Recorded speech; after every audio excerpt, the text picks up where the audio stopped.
share our experiences, and to learn from each other. It is an opportunity for us to reaffirm our commitment to human rights and to pledge our support to those who are fighting for justice and equality. Over the next few hours, we will engage in the thought-provoking discussion, listening to inspiring stories, and explore innovative solutions to some of the most pressing human rights challenges of our time. I would like to extend my deepest gratitude to our keynote speakers, panelists, and participants who have came across the world with us today. Let us work together to create a world where human rights are respected, protected, and fulfilled for all. Thank you. Now, I would request our Director of Agri School of Law, Dr. Ambish Patnigiri, sir, please come ahead and start with the welcome note.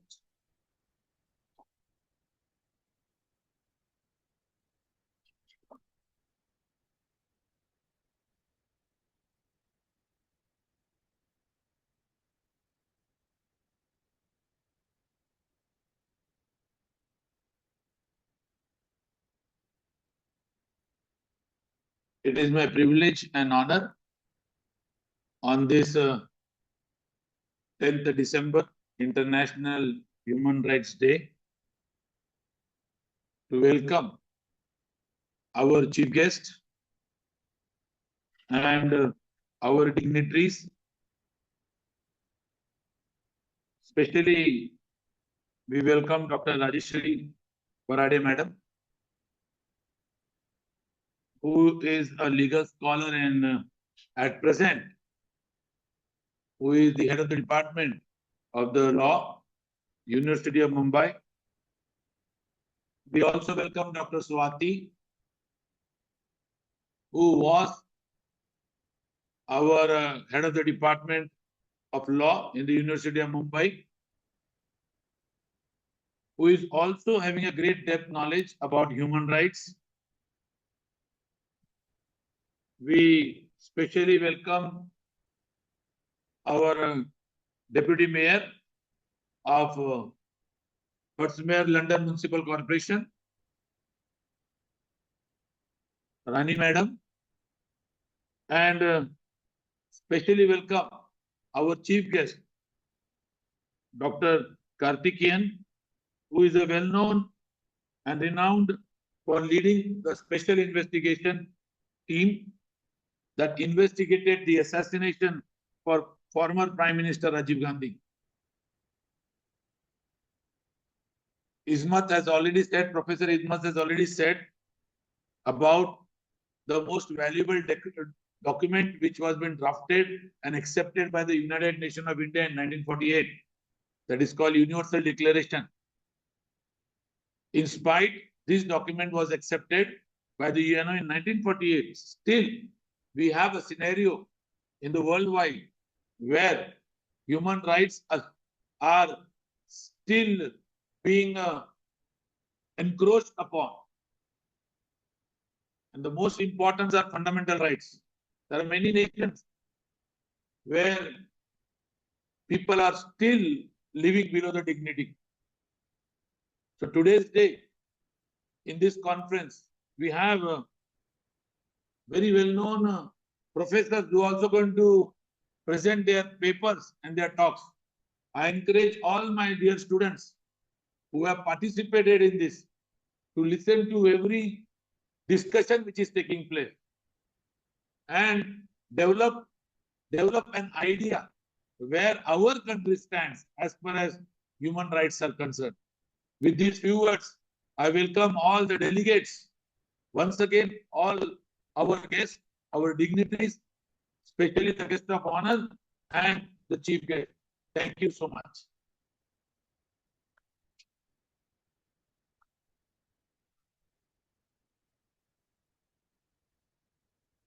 Thank you so much, sir.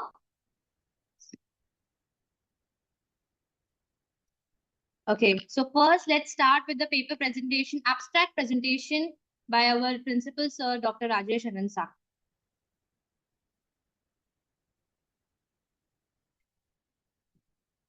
Thank you, Assistant Professor Ismat ma'am. I will not only read abstract, but a full paper on human rights, a curse or blessing. So, welcome everyone for today's great day. That is nothing but a 10th December, Human Rights Day. The theme of this year 2024 is our rights, our future, and rights now.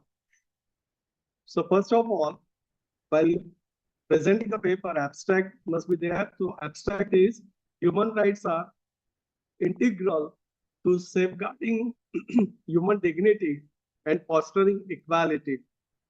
While they are lauded for promoting justice and protection, their implementation has occasionally led to unforeseen challenges such as misuse, cultural conflict, and hindrance to governance. This paper explores the dichotomy of human rights as a blessing and curse with a focus on international and national frameworks, key judicial precedents, and socio-political implications. Recommendations aim to harmonize universal human rights principles with regional sensibilities for a balanced future. First part will be introduction. Human rights are universal, inalienable entitlements aimed at ensuring a dignity, freedom, and equality. Emerging from natural law theories, their codifications began with Universal Declaration of Human Rights, UDHR 1948, and has since expanded to numerous international and regional instruments. However, the debates persist regarding their universal applicability versus local relevance. So my research objectives will to analyze the benefits and the drawbacks of human rights, to assess the balance between universality and cultural relativism, to suggest practical approaches to resolve conflict in human rights and implementation, huge human rights as a blessing. Then point number third, promoting equality and justice. Human rights have been instrumental in combating systematic inequalities. So here I will quote a case study regarding Brown versus Board of Education, 1954, United States of America. This landmark decision ended a racial segregation in American schools, exemplifying the transformative potential of human rights. 2.2, protection against oppression. The concept of human rights has often been a shield against tyranny. Example, I will quote, the right to a life under Article 21 of the Indian Constitution was expanded in the case of Maneka Gandhi versus Union of India, 1978, ensuring that a personal liberty is protected against arbitrary state actions.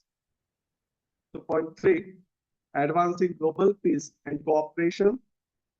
International frameworks such as Geneva Conventions have established rules to protect civilians and combatants during conflicts. Point number 3, a human rights as a curse.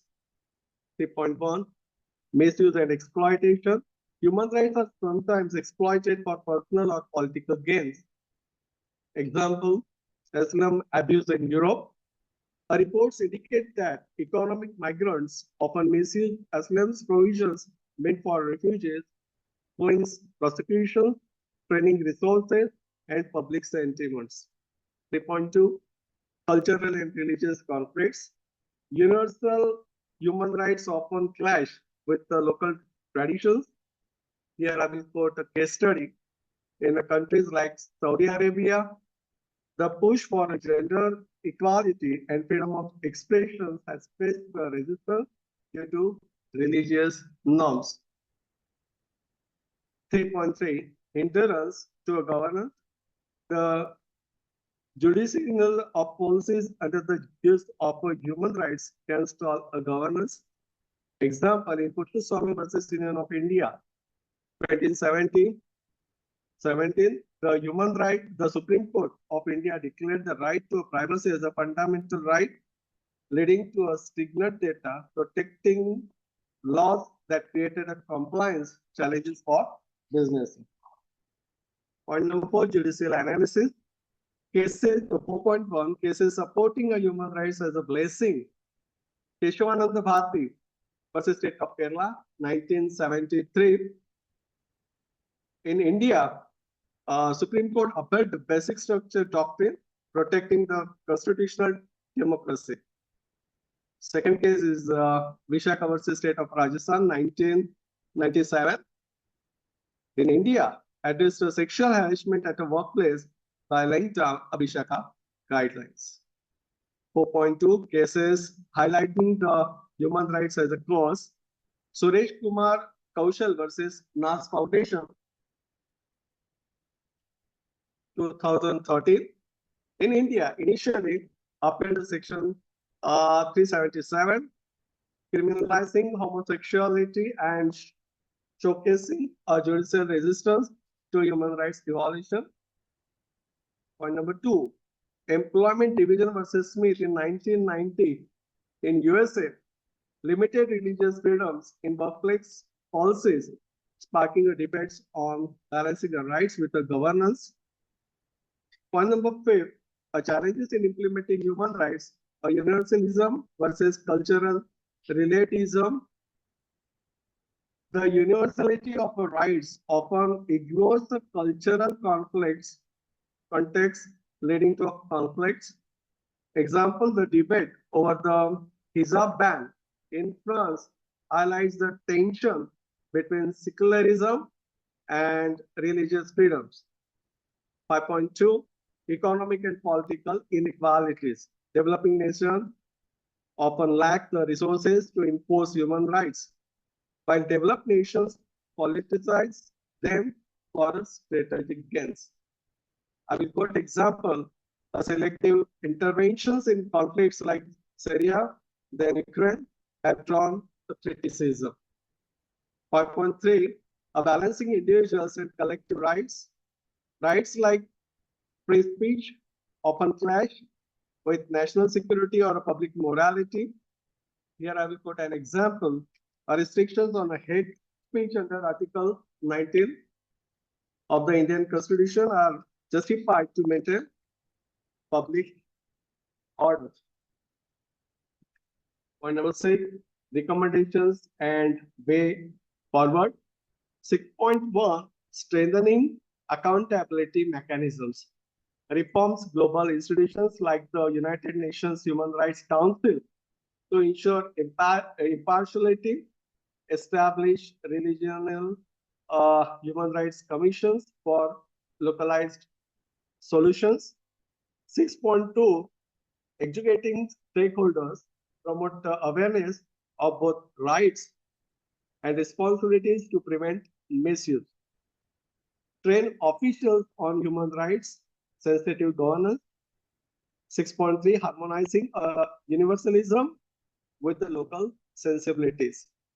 Adopt a culturally sensitive approach to human rights advocacy without compromising core principles. Point number 7, conclusion. Human rights remain a powerful tool for ensuring justice and equality. However, their misuse, cultural conflicts, and governance challenges sometimes portrays them as a cause. By addressing these issues through accountability, education, and conceptualizations, a human rights can truly become a universal blessing. Thank you very much.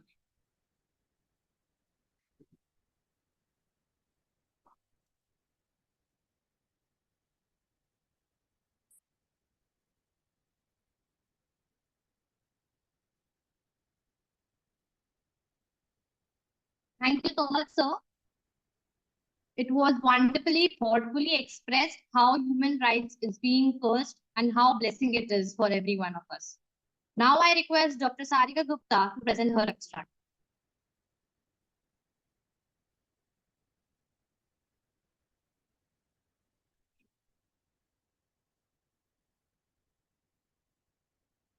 A hearty good morning to the eminent speakers, guests, directors, sir, principals, sir, my colleagues, the students who have joined online and offline.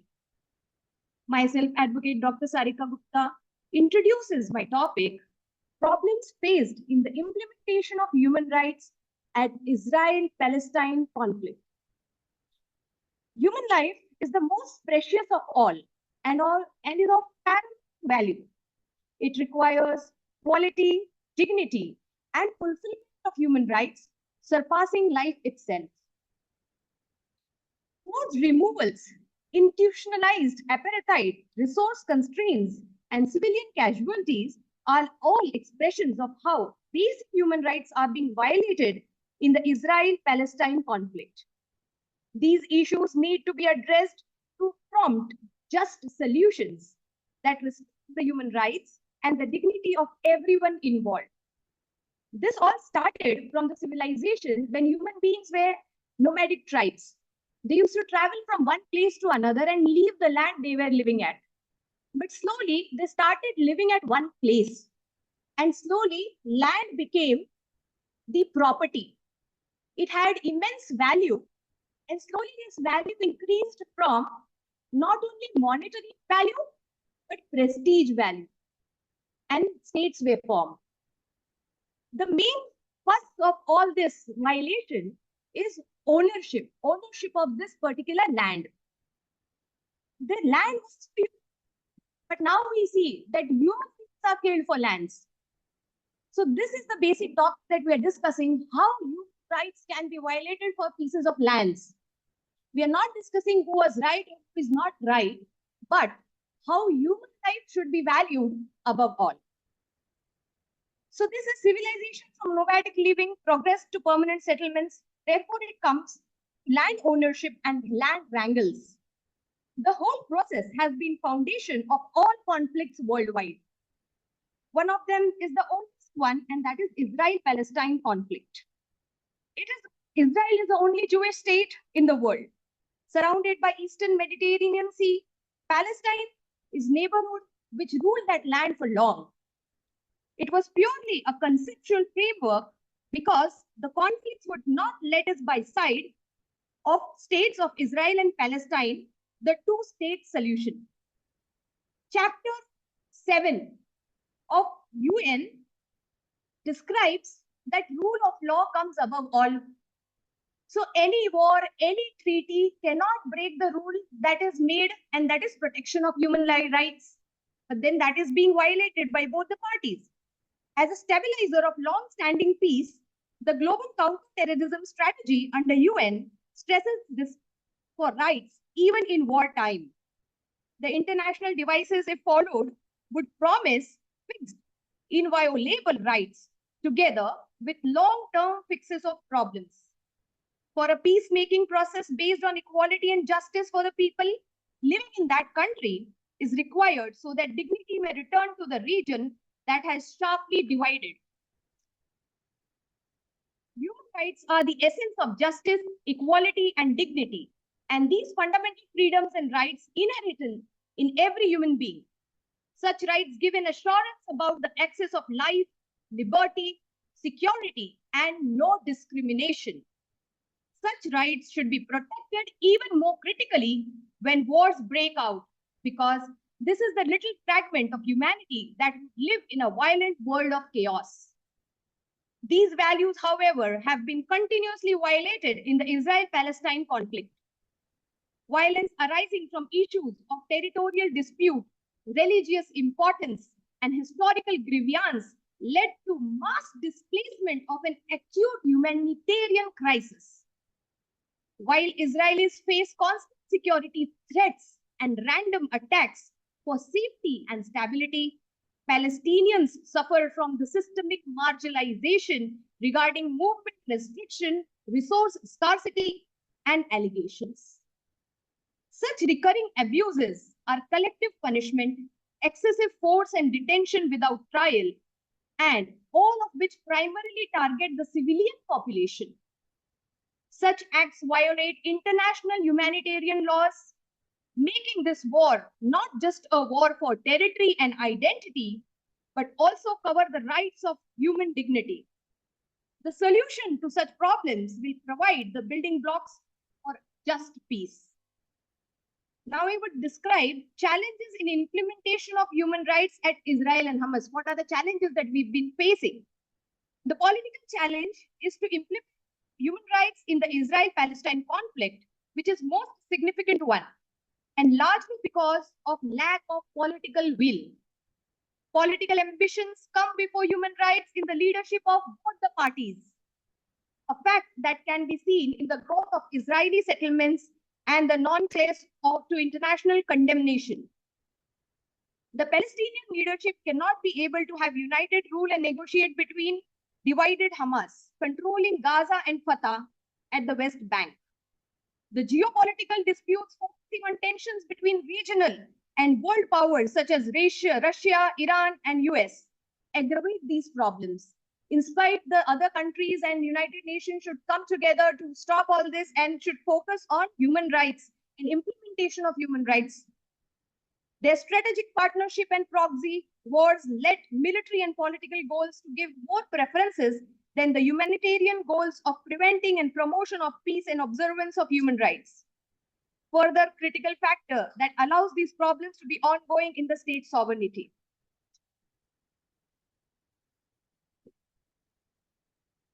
It was quite huge, so I will come to the solution part. Encourage an immediate comprehensive ceasefire to spare future casualties in the conflict between Israel and Hamas. Furthermore, humanitarian aid to Gaza must not be hindered. Urgent necessities for food, shelter, and medical treatment are needed with the deteriorating situation. These moves would alleviate civilian suffering, but at the same time, prepare the ground for some real engagement and de-escalation. Reviving and committing to talks on the two-state solution is crucial for lasting peace.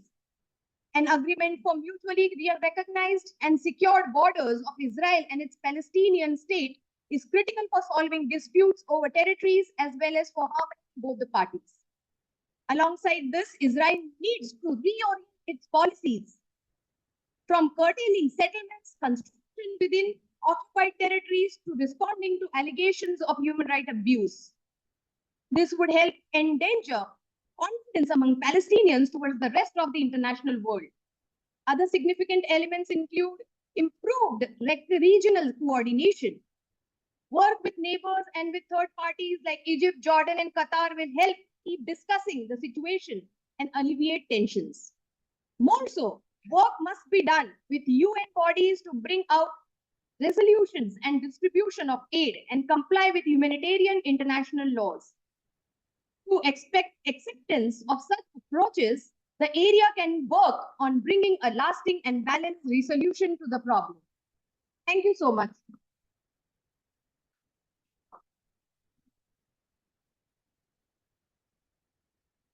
Thank you so much, Dr. Advocate Sarika Gupta. It was a great topic chosen, and how it is hampering basic human rights violation. What is the rule of law? How human rights are essence of life, liberty, and equality, and they should be treated without discrimination. Everything was very well explained.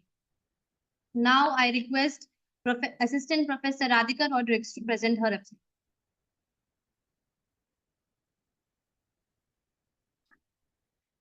Good morning, everyone, the dignitaries on the panel, my colleagues. First and foremost, I would like to thank my management, my director, Dr. Amrish Bhatnagiri, sir, in charge principal, Dr. Rajesh Anand Sakwe, sir, for organizing this conference and giving us the platform to present our thoughts on this day of Human Rights Day that we celebrate. The topic that I have chosen is problems faced in proactive governance of refugees at national level. I would like to explain my topic in detail.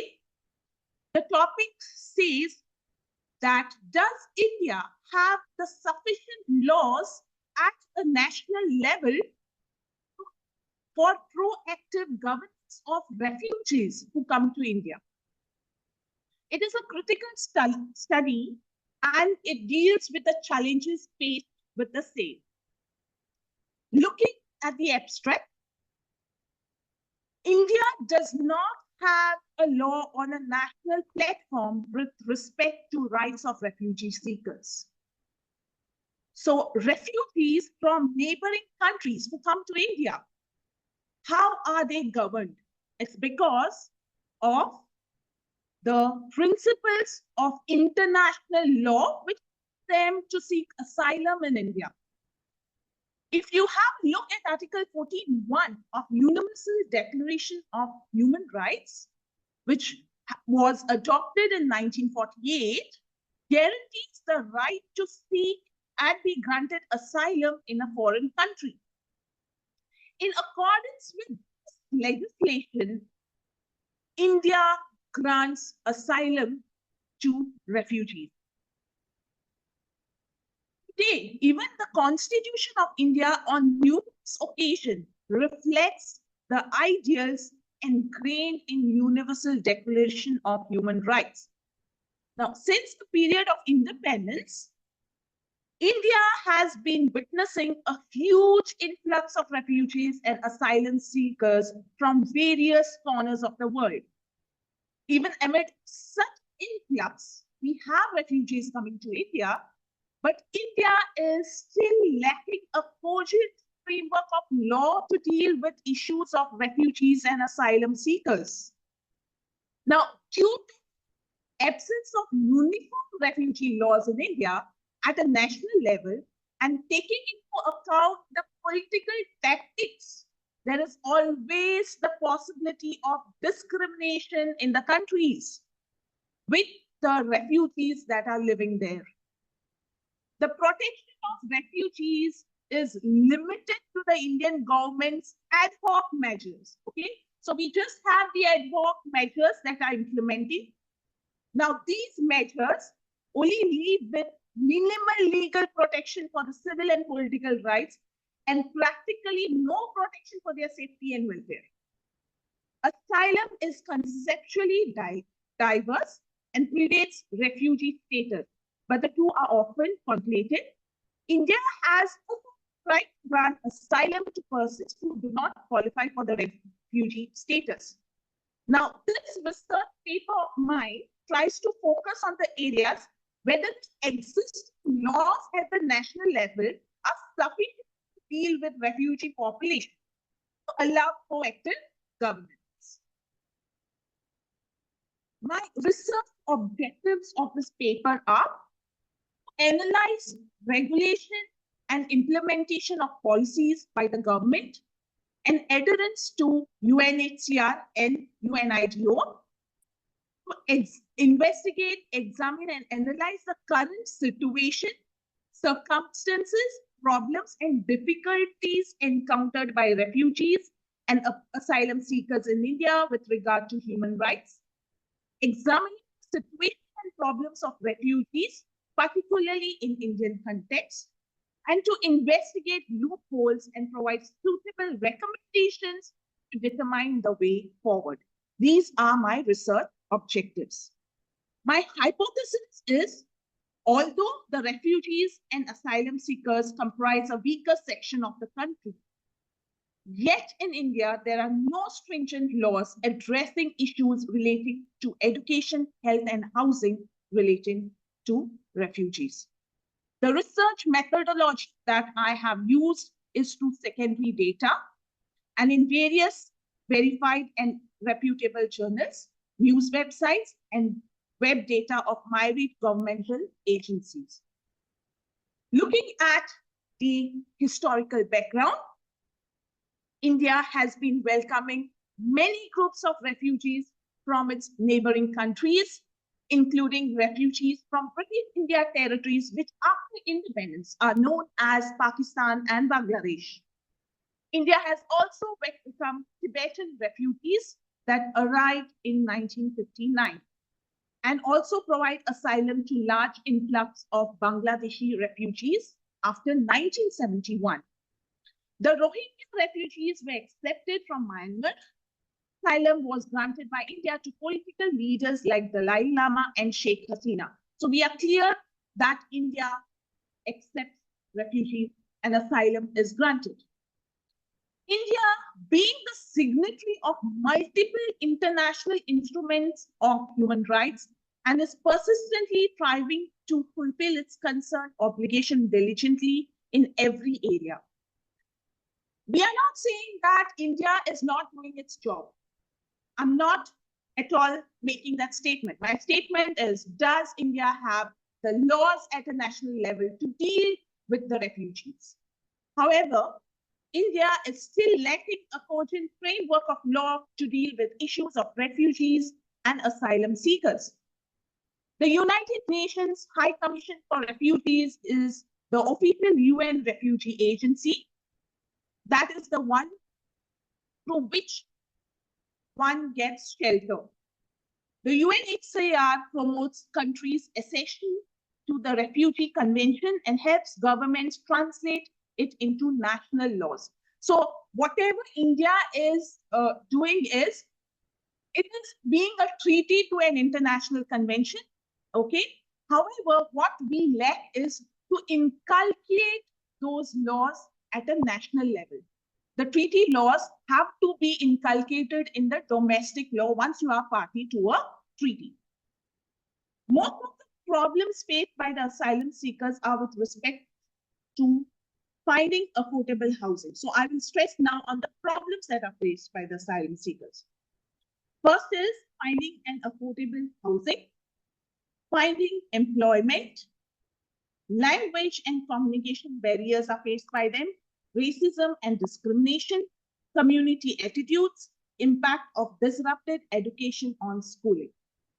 With respect to young people, face particular challenges because of their age and experiences.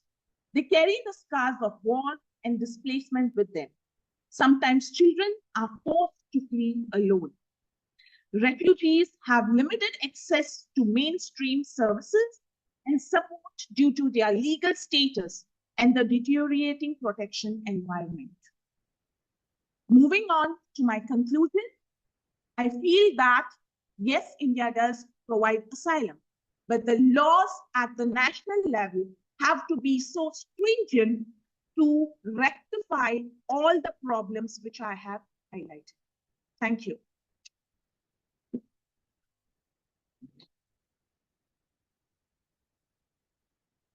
Thank you so much, Assistant Professor Radhika Rodrigues. It was great hearing how India welcomes all the refugees all from all over the world and the problems faced by them, how they have the minimal protection within the country, outside the country. What are the laws at national level sufficient or not? It was great hearing and it will be great reading your research paper. Now I would request the Assistant Professor Anjana Alakka ma'am to please present her abstract.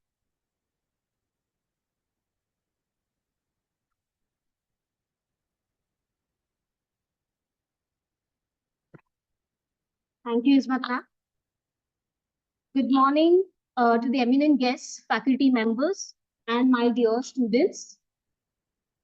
I, Anjana Alakal, Assistant Professor on behalf of Azul School of Law, would like to extend a warm welcome to all the dignitaries, to the students, to our international conference held on the occasion of Human Rights Day.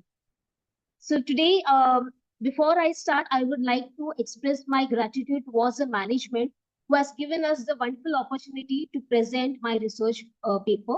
So today I'm going to present my research work, my research paper on assessing the impact of education on human rights awareness in local communities.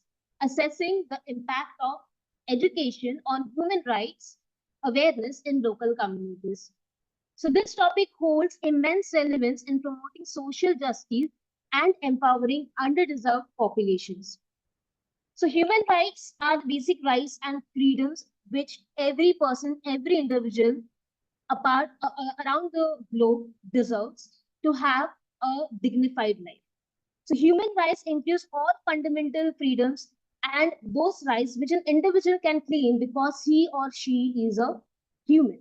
So whatever be the birth of place or residence, religion, caste, sex, creed, every human being has got the right to entitle human rights because that is an inherent right that is within every other individual. So without human rights awareness, no one can enjoy these rights. So awareness on human rights among people is the utmost thing to make the world a better place. So it is the need of the hour to make everyone aware about the human rights. Education plays a very crucial role in enhancing the awareness of these rights and empowering individuals to advocate for themselves and others. So in many societies, particularly in developing countries and states or rural areas, due to the lack of access to quality education, that contributes to low level of awareness about human rights.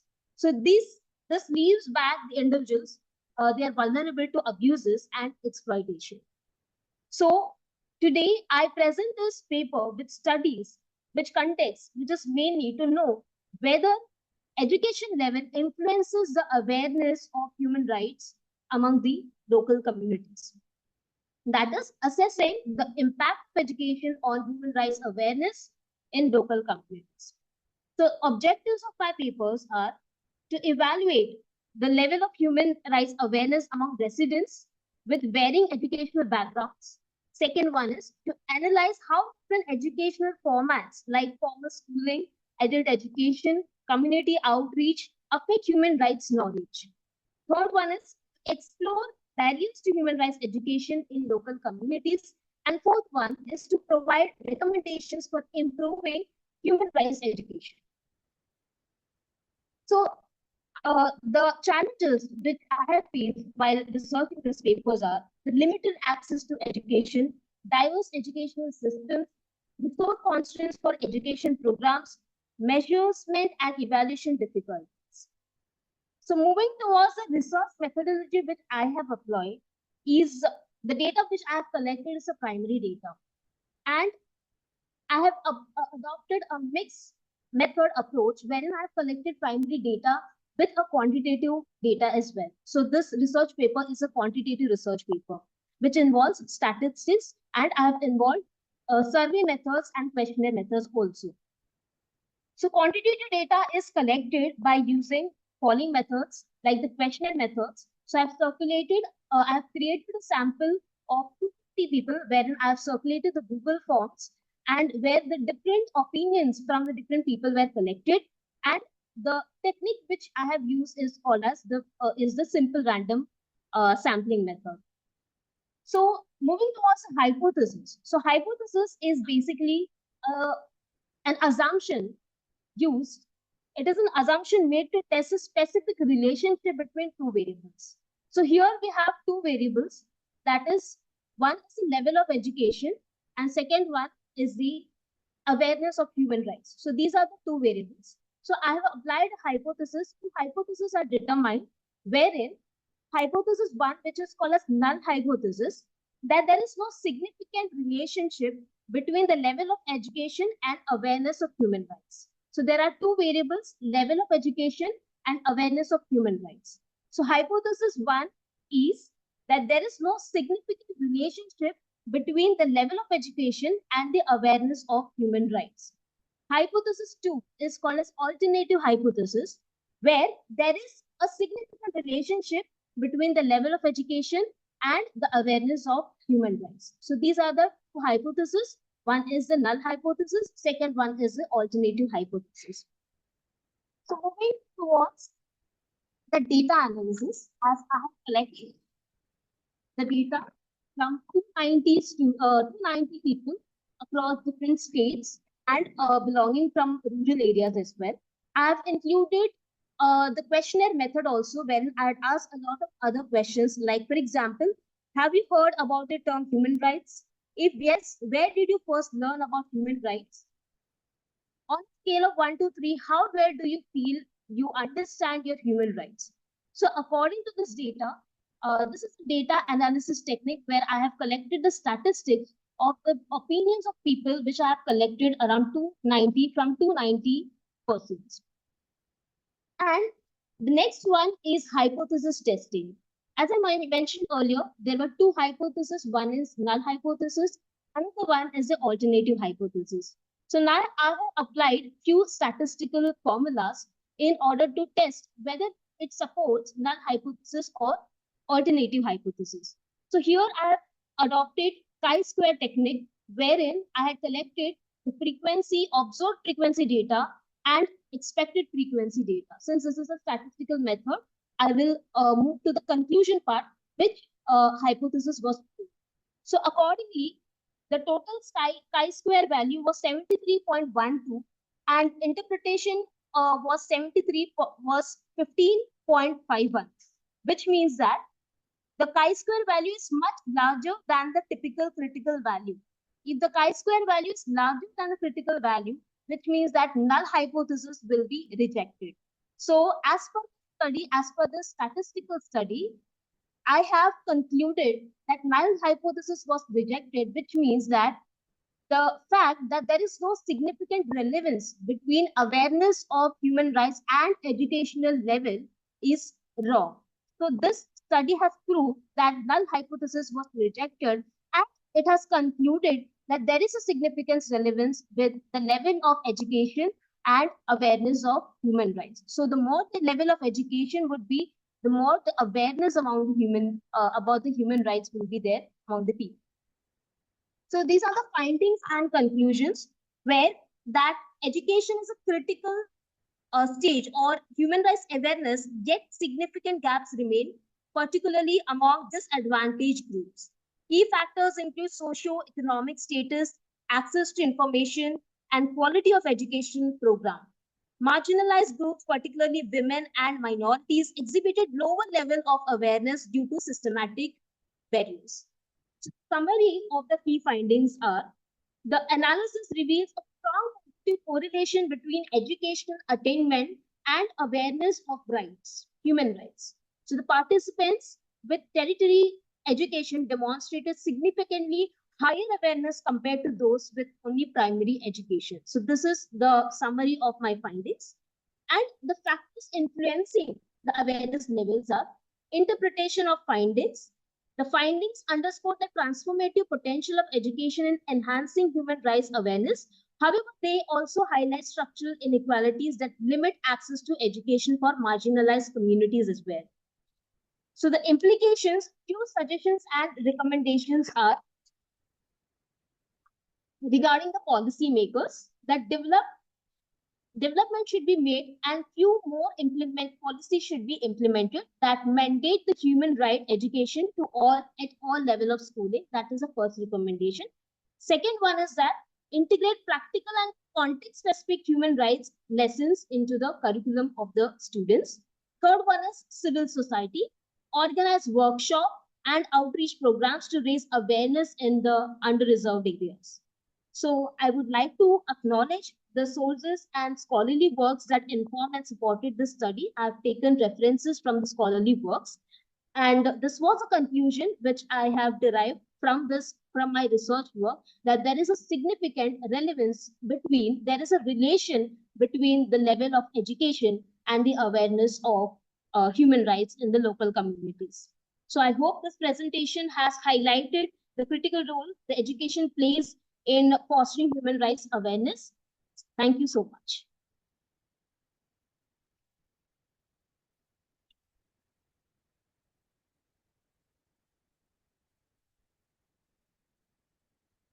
Thank you so much, Anjana ma'am. It was well stated that how education is important with respect to the awareness of human rights. Now it's the time to hear our speaker for today, Dr. Swati Rautela ma'am. Dr. Swati Rautela ma'am is the head of Department of Law at University of Mumbai. She was recognized for her depth of knowledge and dedication to enhancing the study and practice of law. Her leadership in the department focuses on fostering academic excellence and practical legal skills among students. We would be really grateful to hear you, ma'am.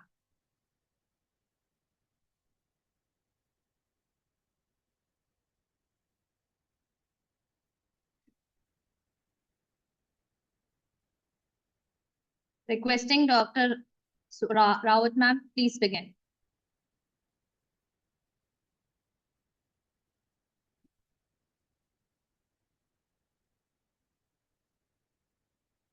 I hope I am audible to Dr. Swati Rautela, ma'am.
Till the time we connect with Swati Rautela, ma'am, I would request Assistant Professor Anureshma Pillai, ma'am, to present her abstract.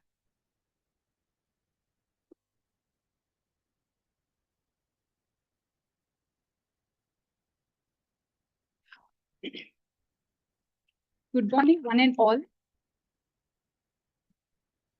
Good morning to the guest speakers, the panelists of this conference. Warm welcome to all the panelists of this conference. Also to the respected Director Dr. Amrish Patnigire sir and respected Principal Dr. Rajesh Anand Sakre sir. Thank you for giving such opportunity of such a great conference, online conference on problems faced in relation to the implementation of human rights in global arena. This is Anureshma Venugopalan Pillai. I am here to present a research paper on human rights violation against the LGBTQ community, a global perspective. So yes, human rights. My first query is that human rights, is it restricted to only male and female? No, right? There are some another category of people regarded as LGBTQ plus community, whereby they are also should be entitled with all the fundamental rights, constitutional rights. So what are human rights? Human rights are the basic necessities in the form of certain claims of an individual recognized by the society and the state, without which one cannot live as human being. And when it comes to LGBTQ plus community, there are only hatred, violence, intolerance faced by them on daily basis. There is legal discrimination, social exclusion, violence, denial of healthcare for such category of people. They are also human beings. They also need every other fundamental rights as a normal human being. So whether it has been provided or not by the society, by the law and order, is what the discussion is all like I will be talking on that. So there are grassroots organizations, international bodies which really take care about the concerns of such people, and how far they have been successful on doing so is what we are going to see here. is my research all about. My research objectives are to study the human rights violations suffered by LGBTQ plus people globally, not just in India.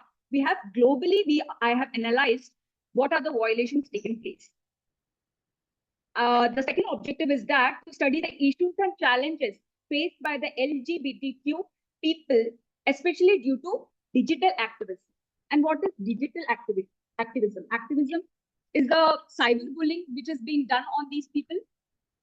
And the third objective is to examine the role of international organizations, government, civil society in safeguarding and promoting human rights of LGBTQ plus people in India. So my research methodology is basically on the basis of both primary and secondary data. Primary data, as far as I've taken some interviews of such people, and I've noted down the concerns which have been faced by them. And secondary data, I have collected from various articles, journals, publications, books, and online sources. So what is Universal Declaration of Human Rights have said? They have promised, they have affirmed the right to life, liberty, security of persons. Yet many countries' laws contradict these principles when it comes to LGBTQ plus community. So what is the next thing which I will be discussing is that the status of sexual minorities in India. I've been to a conference on same-sex marriage, whereby I got to meet the well-known judgment, if you could say, Supreme versus Union of India. The judgment came for the same-sex marriage. Okay, so thereby I could see that the couple had already been married, and they were happily being married, and it was legalized. Now, what happens is that when a person is getting married, it is a statutory right, but it will not include as a constitutional right. So what about the civil rights which are imposed on the persons who are getting married? If a same-sex marriage happens, a person has a property, the another person of the same category, will that person is eligible to get that particular property? Is my question. So in this way, civil rights of the persons are being hampered. This is the actual status of sexual minorities in India right now today. So next, the violations, the basic violations which are being faced by LGBTQ plus people are the legal discrimination. As far as in Africa, Asia, and Middle East countries are concerned, the same-sex relations remain illegal. The punishment for same-sex intimacy include imprisonment, corporal punishment, or even the death penalty. Next is the violence and the hate crimes which has been taking place. The social stigma and exclusion. During pandemic, we all have been taught about the health condition, the problems we had faced due to the denial of healthcare services. Have we ever thought about these community, whether they would have got such type of healthcare services? No. These are the untold story of LGBTQ plus community. So they had to go through so many stigma, discrimination, social exclusion were being faced by these people. Then the digital activism is concerned. Cyberbullying and online harassment has been taken place on these people. Surveillance and censorship has been done. There are so many other campaigns. The Russian gay propaganda law has come into picture. These are the researches I have done in detail in my paper. Then there are other, we could say, the organizations which really address LGBTQ plus rights violation. Those are international advocacy, such as the United Nations, Human Rights Watch, Amnesty International have been at the forefront of advocating for the rights of LGBTQ plus individuals. They conduct research, document abuses, press for legal reforms. The UN's free and equal Equal campaign has been particularly instrumental in raising awareness and mobilizing global support for LGBTQ+ rights. There are other grassroots movements also. These rights organizations, particularly in hostile environments, play a crucial role in advocating the change, providing legal support, protecting vulnerable individuals. These movements are often led by local activists who face considerable personal risk. In Kenya, if we could see the LGBTQ+ rights group, that is the National Gay and Lesbian Human Rights Commission, has worked tirelessly to secure the rights of these individuals despite widespread legal and societal opposition. Sorry. What is the role of technology? The advent of social media and mobile technology has allowed these communities to organize more effectively and globally. So I would like to come to the conclusion of this. My conclusion of this research is LGBTQ+ rights violations are widespread and persistent globally, with legal persecution, societal discrimination, and violence continuing in many regions. Efforts has to be put, like in the form of legal reform should take place, advocacy too should take place, activism should take place, and a focus on protecting such individuals' rights. Despite challenges in digital activism, social media remains a powerful tool for visibility and advocacy in the fight of such rights. Thank you so much. This is my conclusion of my research. Thank you so much for giving me.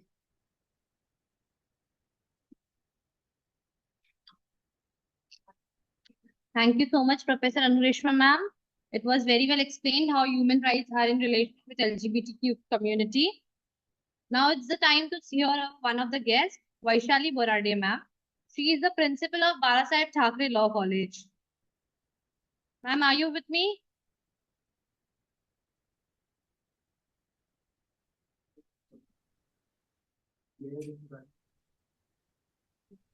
Hello. Yes, ma'am, Hello. you're audible. Yes, ma'am, Can you're you audible. hear me? Can you hear me? Yes, ma'am. Yeah. So I first of all apologize because we had some delegates who had joined us. So I truly apologize all of you and respected dignitaries, principal of Agnel School of Law, Thackeray sir. But yet we continue with the celebrations of the Human Rights Day. Celebrations. So continue. Hello. Yes, ma'am, you're audible. Hello. Shall I continue my discourse? That is what I'm asking you. Hello, can I continue? Yes, ma'am, please continue. Yeah. I thank you all. I thank Thackeray sir and management for giving me the opportunity. So first in my mind, it is coming that why are today we celebrating this day as Human Rights Day? And definitely your college has taken the initiative to organize this day and to have a thought process by receiving different papers and having research into human rights. So the question here comes, what is human rights? Why we have human rights and how to the discourse of right. So most of all,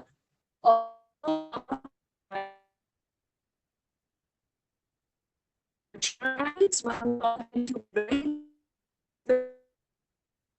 living throughout the world, and they are very basic. So what is basic? It is live with dignity, shelter, food, integrity, having recognition. Have seen during the ages, that is revolutions which have taken place where one has been dominated, weaker. Have seen the various conquests which were happening globally, that is people.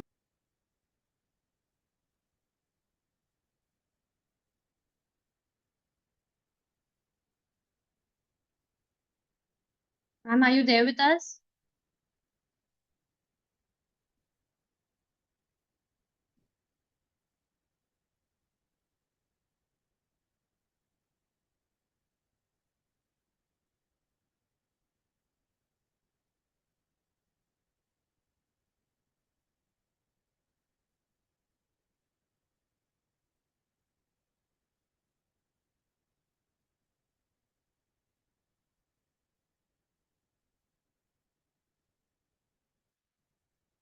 Vaishali ma'am, are you with us?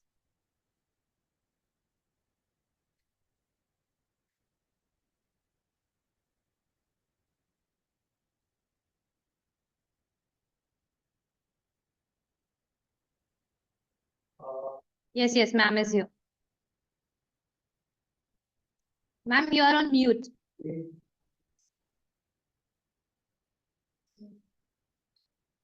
Vaishali ma'am, you are on mute.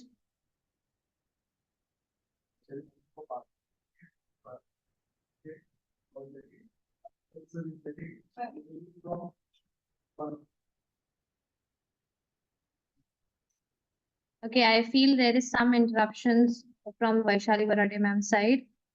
So now it's the time to hear our guest speaker for today, Councillor Parveen Rani. Councillor Rani is a Deputy Mayor of Hatsmere, London, and an active community leader.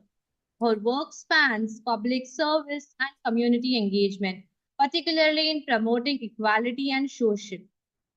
Her role as a deputy mayor reflects her commitment to representing and uplifting diverse voice in her community. Padma Shri Doc. Yes, ma'am. I would request ma'am to please continue.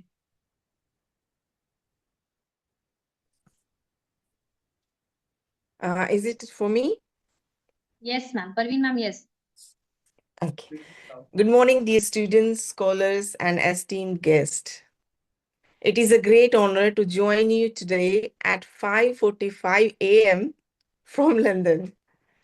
I would like to start off by thanking Dr. Rajesh ji for inviting me to this meaningful event.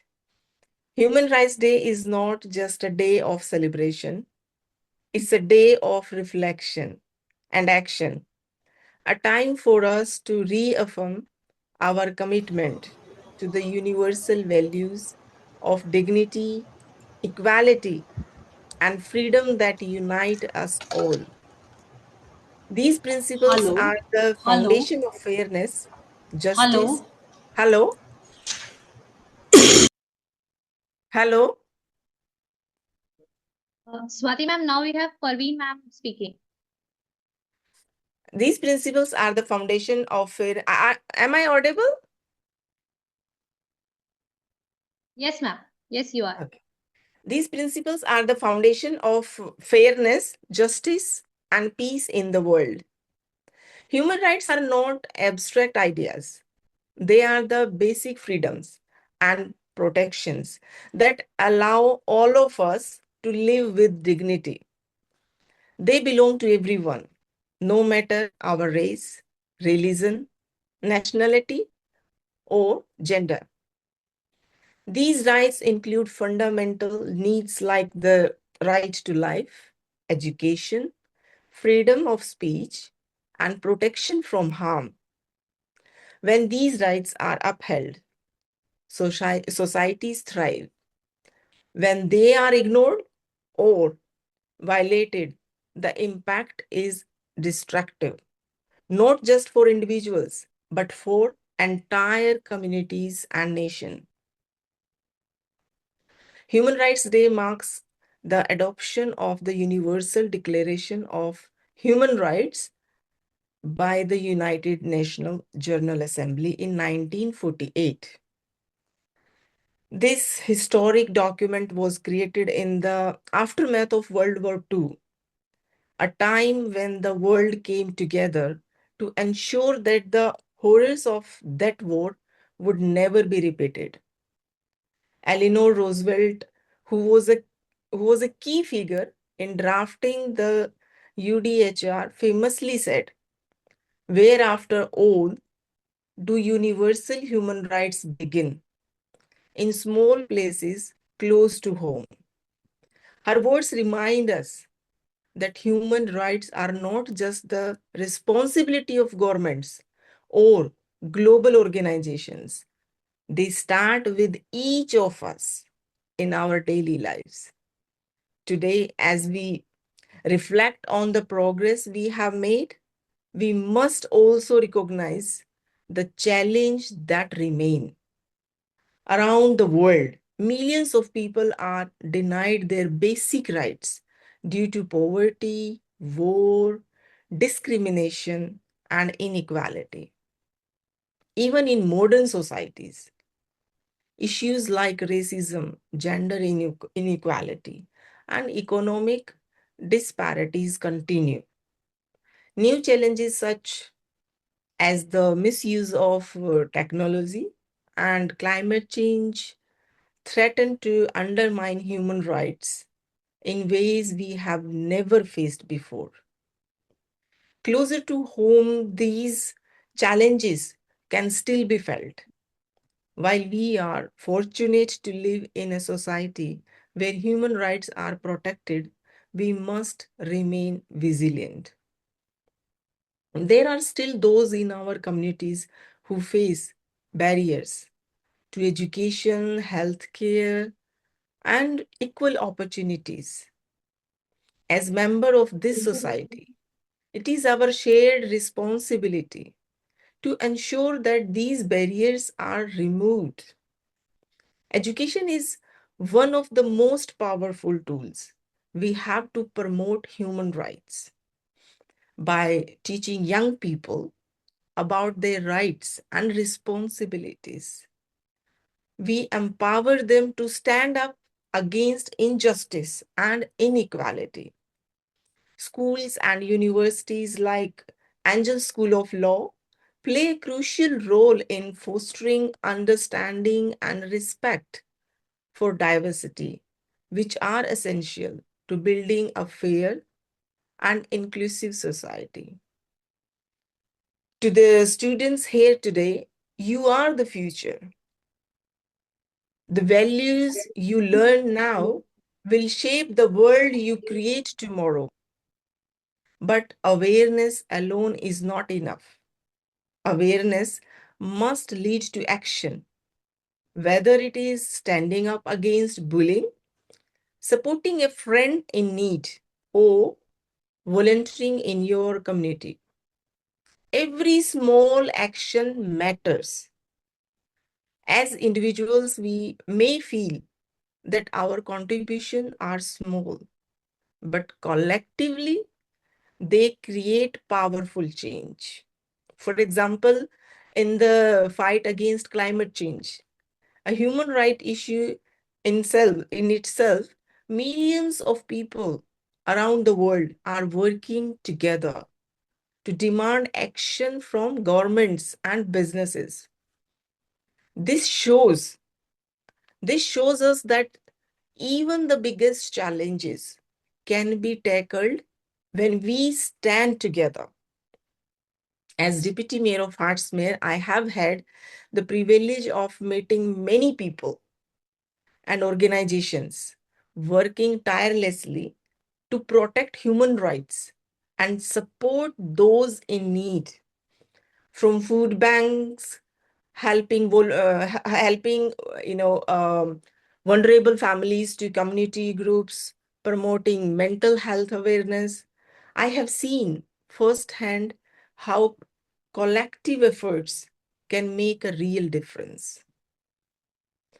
These acts of kindness and solidarity remind us that human rights are not just about laws and policies. They are about people. One example I would like to highlight is the incredible work being done locally to support refugees and asylum seekers. These individuals have often faced unimaginably hardship, and by offering them safety, education, and opportunities, we are not only upholding their rights, but also enriching our own communities. I also want to take a moment to speak directly to the young people here. You are the torch bearers of human rights. You have grown up in a connected world where you can see the struggles and successes of people from all over the globe. Use this awareness to drive change, whether you choose to advocate for gender equality, environmental sustainability, or freedom of expression. Know that your voice matters.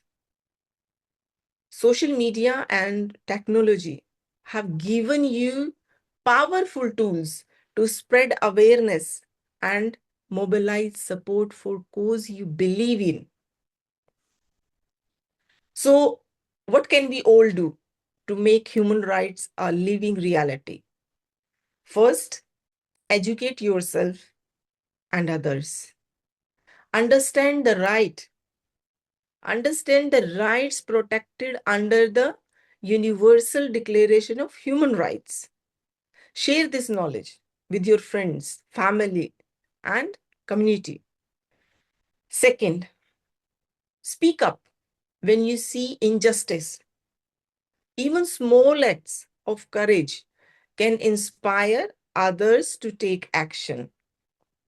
Third, support organizations and initiatives that work to protect human rights, whether through volunteering, donations, or simply spreading the word. Human Rights Day is not just about celebrating our achievements. It is about recognizing the work that still needs to be done. Let us use this day as a reminder that we all have a role to play in building a world where everyone is treated with dignity, fairness, and respect. As Eleanor Roosevelt said, the future belongs to those who believe in the beauty of their dreams. Let us dream of a world where every child has access to education, every person has the opportunity to thrive, and every community is free from fear and discrimination. Thank you all for being here and for caring about this important cause. I wish you all the strength and wisdom to carry forward this noble mission. Thank you. Thank you so much.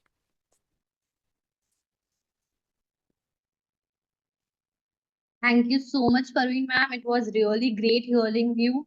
Firstly, thank you so much for giving us your valuable time this in the morning, so early in the morning. It was great hearing you. And we will make sure we, being the youth of the nation, will bring the human rights living humanities. And we will follow all the steps which we were given by you. And we will make sure that Agil School of Law promotes every time human rights to every people. Thank you so much. Now, I welcome Padma Shri Dr. D.R. Karthikeyan is a distinguished Indian Police Service officer with a career marked by significant contribution to law, enforcement and human rights. He was born on 2nd October 1939 in Coimbatore, Tamil Nadu. He completed his education in chemistry, agriculture and law. He joined the IPS in 1964, which set the stage for a prolific career in various high-ranking roles, including Director of Central Bureau of Investigation, that is CBI, and Director General of National Human Rights Commission. Dr. Karthikeyan sir is renowned for his leading the special investigation team that investigated the assassination of former Prime Minister Rajiv Gandhi. This challenging assignment showcased his dedication and leadership ability. His career also included international postings where he represented India in diplomatic and trade roles in Russia and Australia. It would be great hearing you answer. Over to you, sir. Hello. Namaste. Good morning to all of you. Dr. Rajesh Sakari, Praveen Rani, Dr. Swati, Dr. Rajshri, Dr. Vaidya, my dear students and faculty members from many law schools from India and outside. It's a great privilege to address all of you. Human rights, the subject has been my passion. To the extent you can realize that after my retirement from the CBI as Director CBI, the government offered to send me as ambassador to a major country in appreciation of my services. But then the Human Rights Commission chairman invited me to join the commission as Director General. So I opted to join the Human Rights Commission in preference to going out as ambassador, which is a most prestigious and comfortable job and all that, because that was my passion for human rights. He said, the chairman invited, we invite you to join because you will bring a lot of prestige. You have seen your services in the state police, Central Reserve Police Force, Central Bureau of Investigation, everywhere. You're effective. At the same time, you respected human rights. So we want you will bring that stature to us. So I have no regrets. I joined the Human Rights Commission. Well, it's a long story. Now, before I start, I also wrote a book on human rights problems and solutions 20 years back. I don't know whether you can see it on the cover. Yes. And, Yes, sir, we can see it. Yes, the foreword is written by an eminent human rights champion, and he was his Lordship P.N. Bhagavati.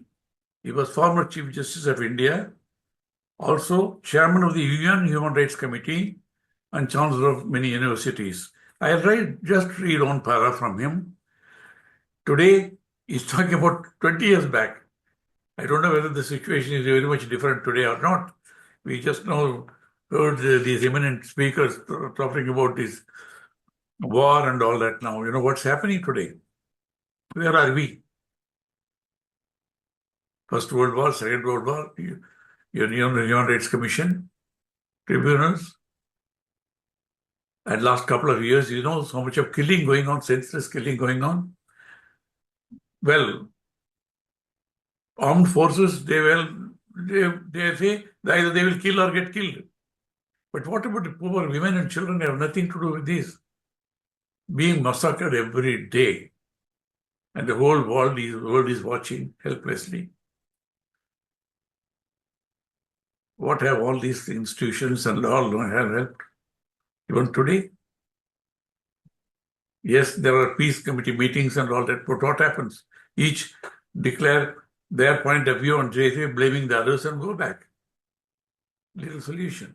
Now, in that context, I want to read one paragraph. It's 2-3 pages he has written forward to my book, Human Rights, Problems and Solutions, 20 years back.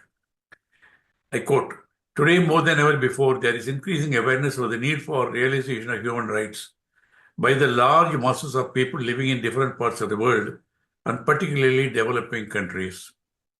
There is a revolution of rising expectations among the people, and they are clamoring for a new social order where the enjoyment of human rights, irrespective of caste, creed, race, position, or wealth or color, is not merely enough to enunciate human rights or enact them in the constitutions of various countries, but what is necessary is to ensure implementation of human rights. That is where the question now rises. Constitutions, yes, but that is not possible unless awareness of human rights is spread amongst the people, and for that massive effort need to be done. Have we done enough? That's the question.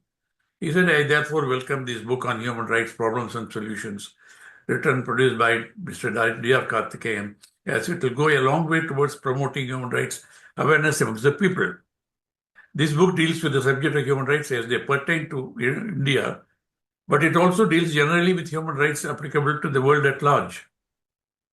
The coverage of issues is wide-ranging from the right to information, right to development, gender justice, to the rigor of criminal procedure and trying issues of fundamental functional autonomy of police and criminal law and justice system. Also dealing with the realization of social, economic and cultural rights that can ensure that these large number of people, so that they enjoy civil and political rights. So what's all right?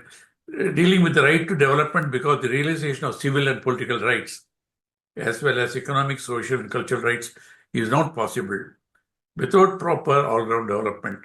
The right to development constitutes the culmination point, etc., etc. And I will not go into that now. Well, I joined you rather late, so I'm sure you've already gone through the Universal Declaration of Human Rights. I just want to emphasize certain points now.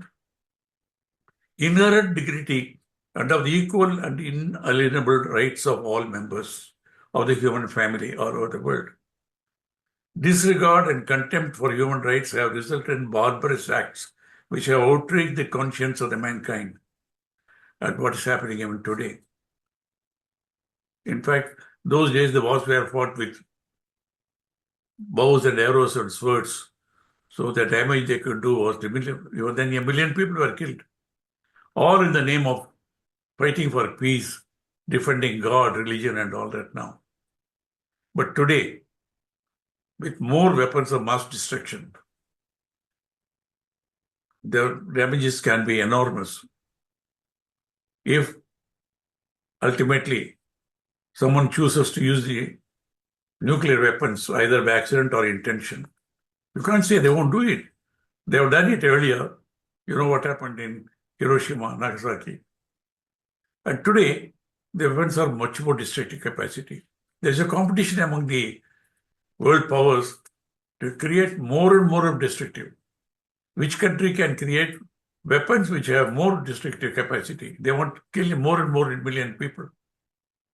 So the danger is real, imminent. It's not, it is happening there. So, whereas disregard and contempt for human rights have resulted in barbarous acts, which have outraged the conscience of mankind. Even today it's happening. And the advent of a world in which human rights shall enjoy freedom of speech and belief and freedom from fear and want has been proclaimed as the highest aspiration of the common people and all that now. Now, of course, we have quoted a number of times, but Mary Jo Robinson, the UN Commissioner of Human Rights, said, human rights are inscribed in the hearts of people. They were there long before lawmakers defined their first proclamation. The theme of all human rights for all highlights the universality, indivisibility, and interdependability of all human rights. Above all, it recognizes the inalterable nature of human rights for human existence. While on the subject, I want to quote our own scriptures in India, thousands of years back. I just want to quote. They said, Vasudeva Kutumbakam. Not today. About 5,000 years back, the scriptures said. That means the entire universe is one family. We are all interrelated. Thousands of years back. Then also the prayer is Om Sarve Bhavantu Sukhinaha. Sarve Santu Niramaya.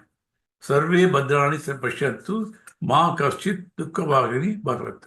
That means, I repeat, Om, may all be happy. It is also thousands of years back. Universal prayer. They may not have known many countries are existing at that time. May all be happy. May all be healthy. May all see auspiciousness. May none suffer. Peace, peace, peace, is it. To quote the father of the nation, Mahatma Gandhi, celebrated as the man of the last century, all humanity is one undivided and indivisible family, and each one of us is responsible for the misdeeds of all others. I cannot detach myself from the wickedest of soul. We are all equally responsible in our own ways. So similar sentiments expressed in our scriptures and by our scriptural masters, scholars, Our statesmen throughout the ages go to prove that human rights have always been recognized and respected in this country.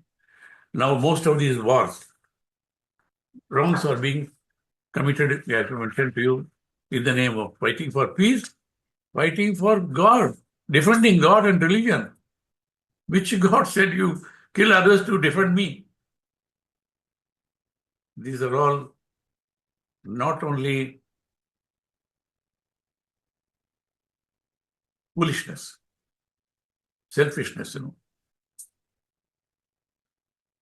perpetuate their own domination, misleading the public, common people. They do it now, even today. I have studied recently all scriptures because I've been advocating one way of bringing about peace is meditation. Universal meditation. Last few months we have been working on it. All religions, all systems, traditions have said meditation, because when you go meditation deeply within each one of us, any form of meditation, do it. Because all religions, when I say all religions, I have studied. I've got a research paper. If any one of you write to me, I will send them to you. My email ID is drkarthikeyan@gmail.com. drkarthikeyan, drkarthikeyan@gmail.com. I will send the paper to you. It has gone all over the world also. So all systems have accepted. So when you go on meditation, when I am a meditator of any system, I go deep within my conscience. And there you know what is right, what is wrong. Our scripture said, Raham Brahmasmi, Tattvamasi. The divine is in each one of us, each one of us. What may be your color, religion, and all that thing. When you go there, your conscience will not allow you to do a wrong thing. You know how to take care of your body, mind, and soul, good health, caring for others, caring for the environment, respecting others, and qualities of forgiving, forgetting the wrongs done. Now, what is happening now? Now, the theme of all human rights for all highlights the universality, indivisibility, and all these things. I think our speakers have already spoken about it. It is just not only the responsibility of the government or the judiciary. We have seen all governments have failed. I'm making this bold statement. All governments have failed. They may be in different degrees, ultimately. In even democracies, you want the majority elect the people. So the political parties always campaign to divide the people. They want a majority to vote. We have seen the judiciary also failing. I don't say they are not doing anything. The laws, governments, judiciary, police, justice system, they have done something, but not enough at all. We have seen that. Things have gone worse in some places. That's the reality. If you really do the heart searching, you see what's happening, the injustice being done. So all wings and branches of governance, and in fact, every institution, public or private, and every individual should consider it as our responsibility, each one of us, to be aware of, to recognize, to respect, and to protect the human rights of all. Respecting human rights should be considered as our responsibility towards each and every fellow human being. At the same time, we cannot overemphasize only the rights and ignore duties. When each one of us recognize and discharge our duties, our rights automatically get taken care of. It's my duty to protect the environment, to respect others' rights of worship, practice whatever they want. If each one of us do our duty, then rights are also taken care of automatically. So, as we have seen, human rights are born free and are equal in dignity and rights. People living in the remotest part of the world, the rural tribals and other marginalized sections of our society everywhere, have always been deprived of their basic rights now. These people are not even aware of what their human rights are. And even today, even in the wealthiest countries, most forward countries, richest countries, we know very well there are people suffering from hunger, poverty, sleeping on the roads, even in the winter. No country can say we have provided the human rights to every one of them. No. There are marginalized societies suffering from poverty, hunger. They have no access to even basic health and all that now. So, the Indian Constitution also codified and enumerated human rights and also legal enforcement rights. And all human rights derived from the dignity and worth inherent in the human person by virtue of our birth, not because somebody gave it to us, not because of the king or the queen or the constitution, because you are born. You are born by the very fact we are human beings. We are born with the inherent rights. It is not being given by somebody. It is not a grace of somebody. So whatever is required for a dignified and free existence of human beings should be recognized by human rights now. In India, human rights are enumerated in fundamental rights, chapter 3 of the Constitution, and thereafter we also read the duties are to be enumerated. So we have incorporated into our Constitution directive principles of state policy. In chapter 4, our duties are also enumerated there. So by creative and sensitive interpretation, the higher judiciary in India, of course in many other countries, has a huge contribution in expanding the scope of enforceable human rights now. The Protection of Human Rights Act of 1993 of India defines human rights as the rights relating to liberty, equality, dignity of the individual, guaranteed by the Indian Constitution, as embodied in the fundamental rights and the international covenants also we recognize now. So they cover all civil, political, economic, social, cultural rights also and group rights also now. Now just to quote again another great humanist, Mr. Kofi Annan, Secretary General of the United Nations, I quote, "Education is a human right with immense power to transform, but its foundation rests on the cornerstone of freedom, democracy, and sustainable development.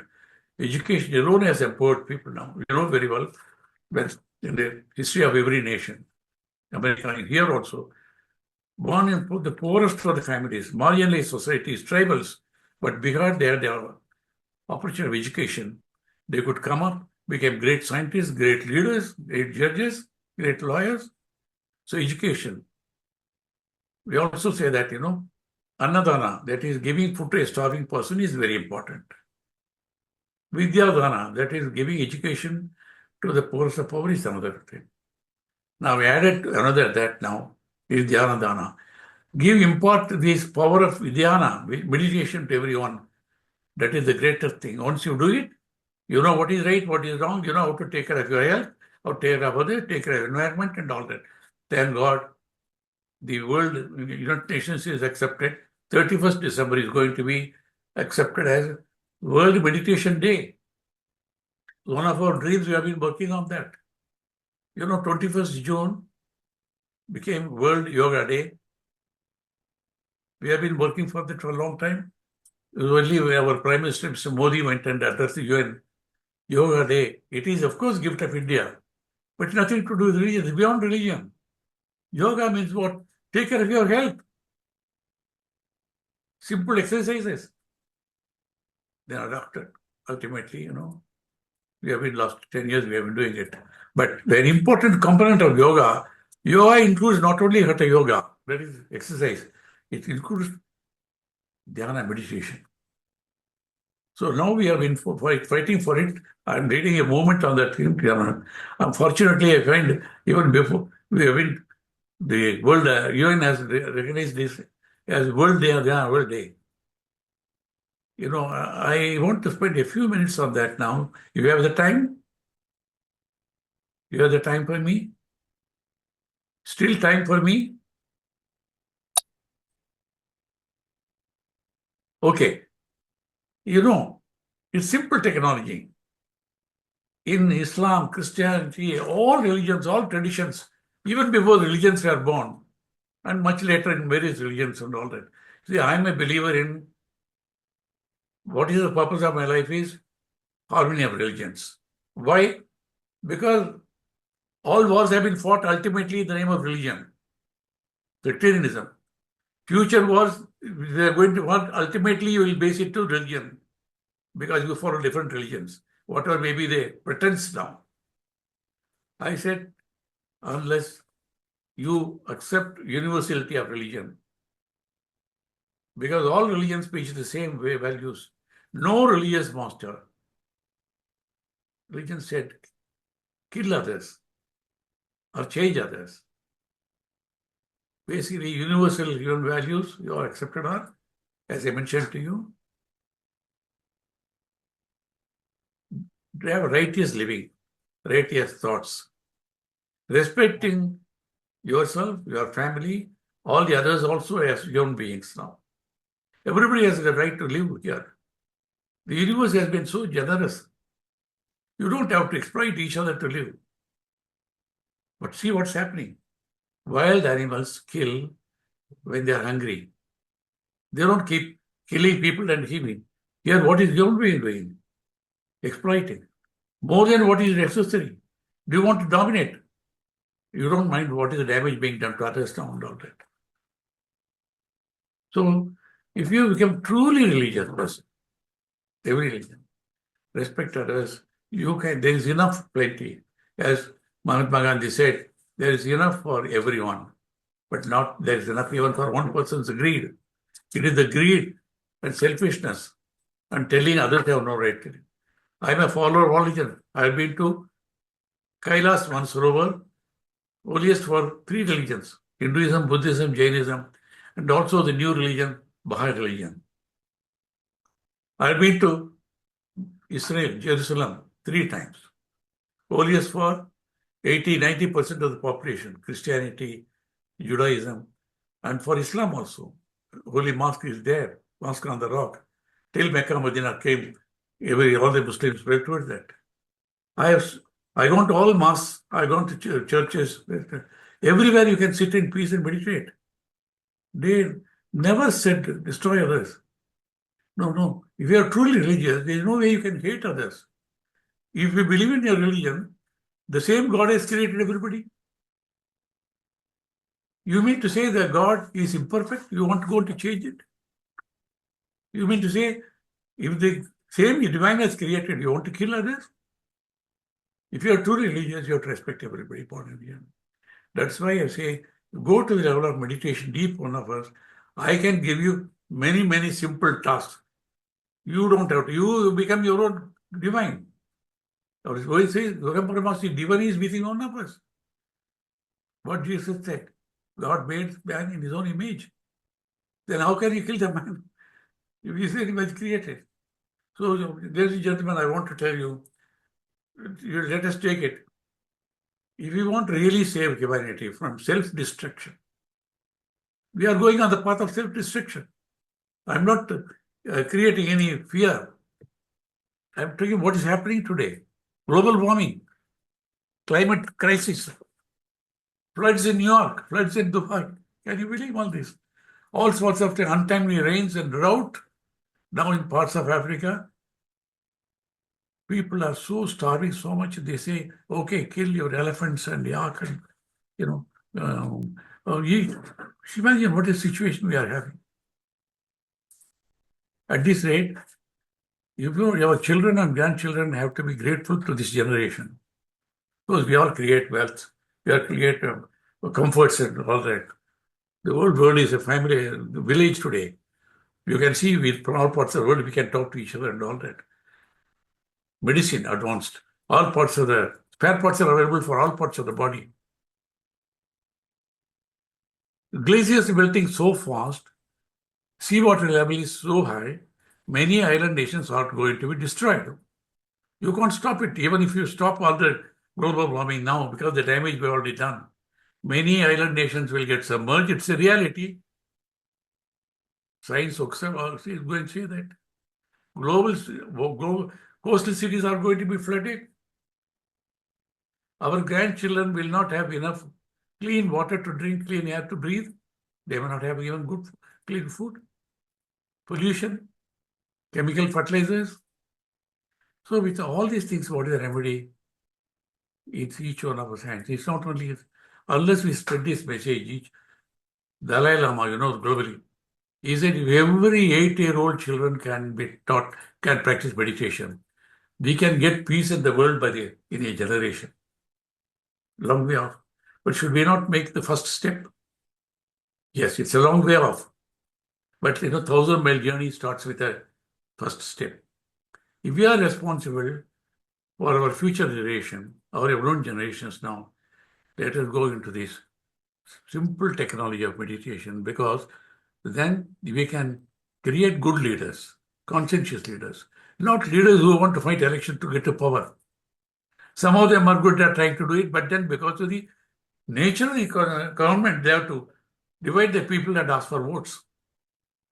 So when everybody, the society, everybody starts meditation, the people, society becomes meditative, they will elect only such leaders who care for the future, not only for the next 5 years or power. And when there is harmony, peace, prosperity in such nations, only these nations can bring about world without war, peace, harmony, justice, everywhere, to every human being.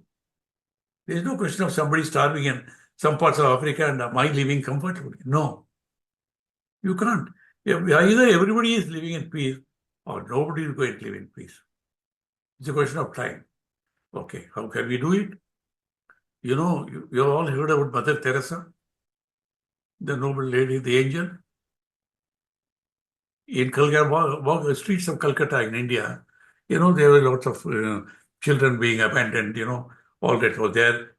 She picked up those children, went to them home, she created a home for them, and people with leprosy suffering, she went in. So somebody asked Mother Teresa, you are a very old lady. The problem is so big.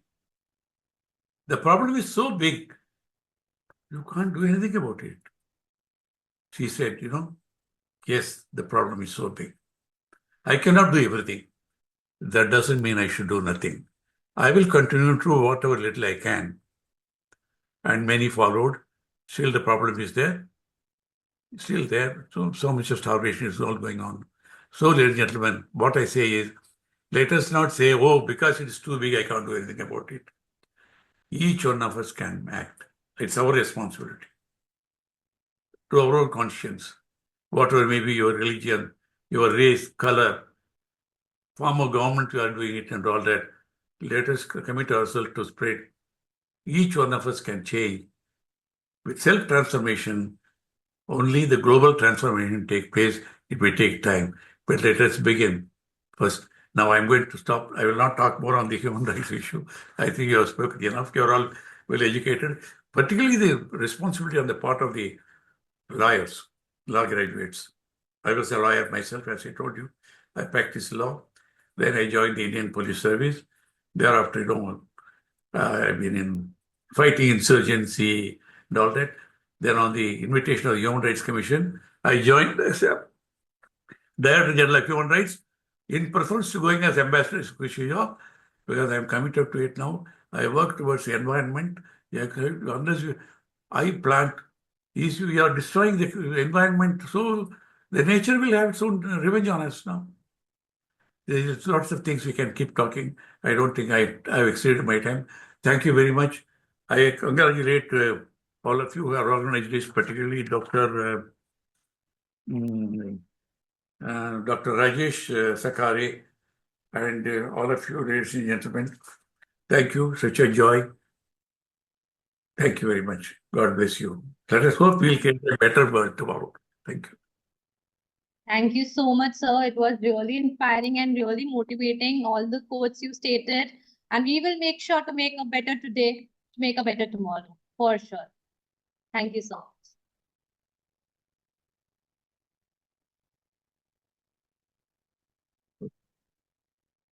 Now I once again welcome Dr. Swati Rautela, ma'am. Dr. Rautela is the head of Department of Law at the University of Mumbai. She is recognized for her depth of knowledge and dedication to enhancing the study and practice of law. Her leadership in the department focuses on fostering academic excellence and practical legal skills among students. Over to you, ma'am. Yeah, thank you for my brief introduction. We are discussing about the human rights and why the day is being celebrated and how it is to be celebrated and the manner in which the human rights have evolved through the centuries. There is a certain generation of rights which have evolved. And if we look into the ancient times, the principle of human rights, it is very difficult to state, but nevertheless, the individuals were free, they could live, but the state was supreme, or the king was supreme, and accordingly, they were being governed. And people have to report to the state. That's what we have been discussing.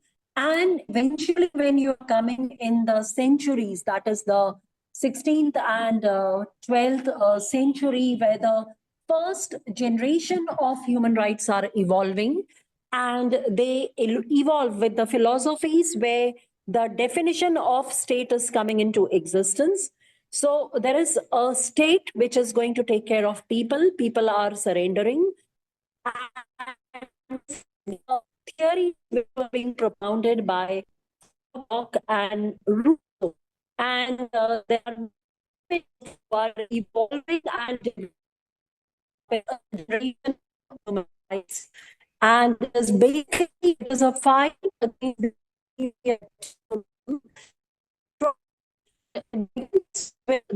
document, that is the first document of Magna Carta 1215, a petition of rights of 1628 in England, the Bill of Rights, Declaration of Rights in 1689 in England, and the American Declaration of Independence in 1776.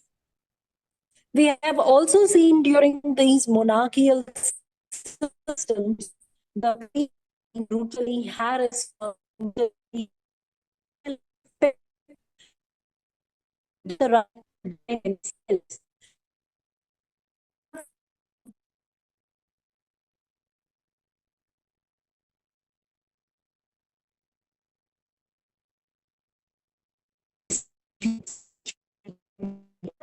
First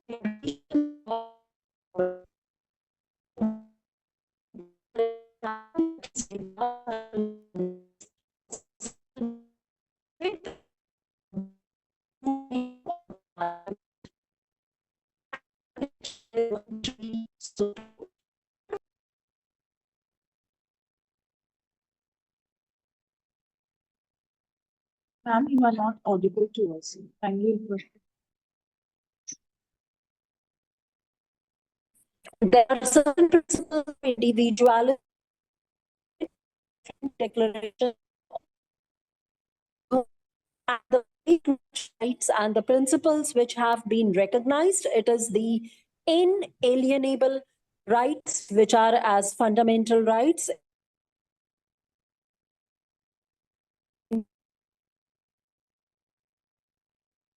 The right coming into existence being as a human rights. They are freedom of opinion under Article 10, freedom of expression, and this under Article 10.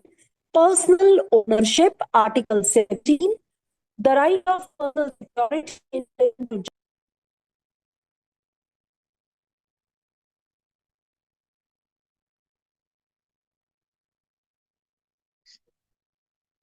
Swati ma'am, are you here?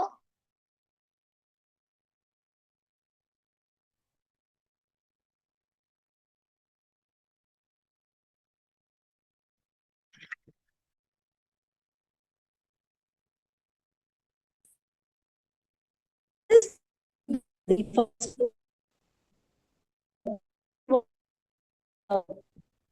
Swati ma'am, your voice is cracking. and this devastation. Cities, towns have been blasted. During the Second World War, that is the nuclear bombs have been the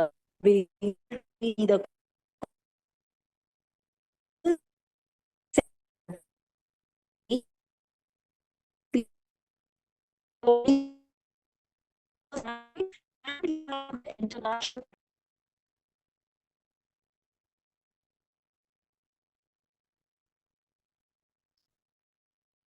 Ma'am, I guess there is some network issue from your side. You're not clearly Or audible. degrading punishments, slavery and forced labor, freedom and security of person, to a fair trial, freedom of mind. The second generation of subjective rights, it is the right to work, freedom of association, the to education, learning, and for people who are sick, people who are old, people who suffer from disability, they have to have social insurances, right to live, their dignity can be protected. And these rights are coming from positive law as well as international covenant on economic, social, and cultural.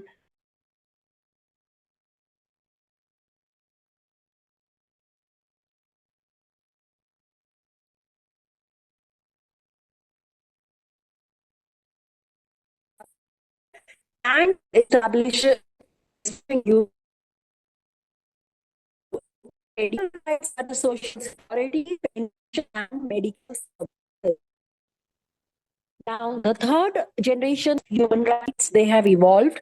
And these rights, we call them to be solidarity rights. They are the right of people to self-determination, the right to peace, the right to development, the right to humanitarian assistance, environmental law, a protection of environment, sustainable development goals, right of sexual minorities, ethnic, religious, linguistic minorities, and these rights have positive constitution generally under the international law. Now, let us move further. That is the fourth generation of rights which have evolved for protecting the community. And these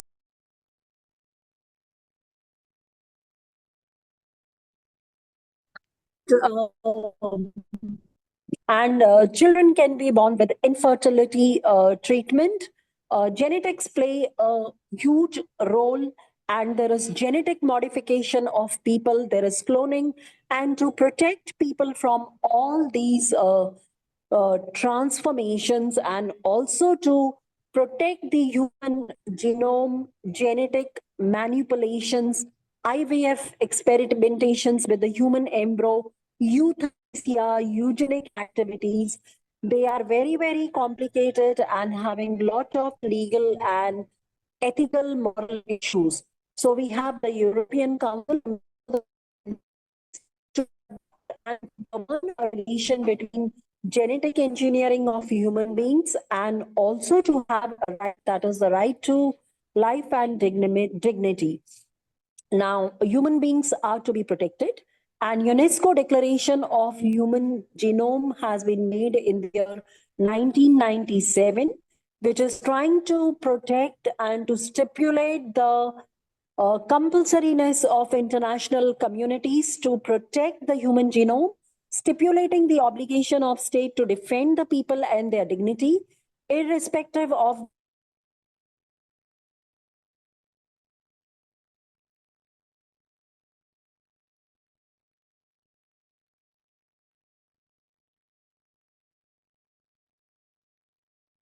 Ma'am, you are not audible to us.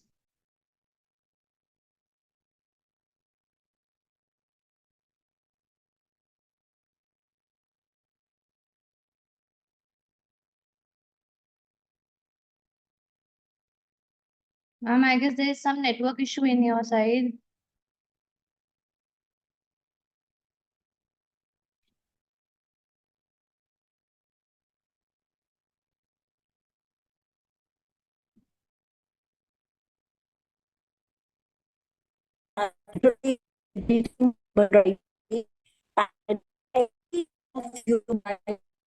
making children and student understanding human rights and also internationally the nations to understand human rights is necessary, and the nations which are at war today, and because of we are seeing a lot of drastic losing state, the impact on the environment.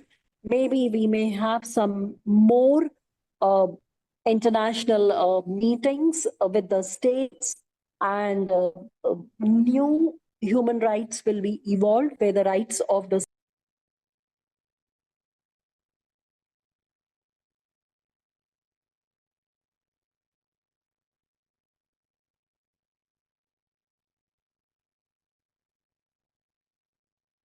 Thank you all.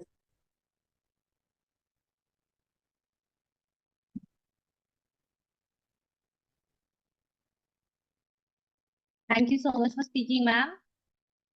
Now I request Vaishali Borade, ma'am, Principal of Balasaheb Thackeray Law College, to continue.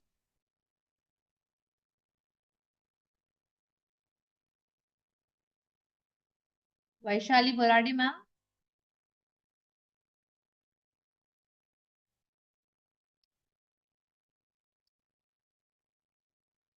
I hope I'm audible.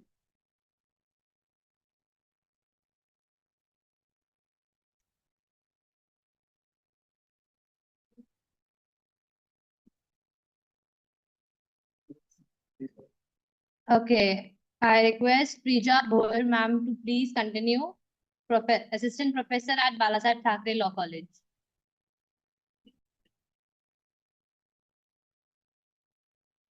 Assistant Professor Prija Bhoer is here with us.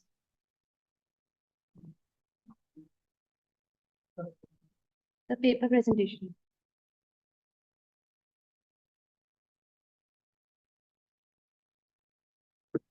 Okay, so till the time the guest speakers continue, I would request Deepika Babur, ma'am, please start with her abstract presentation.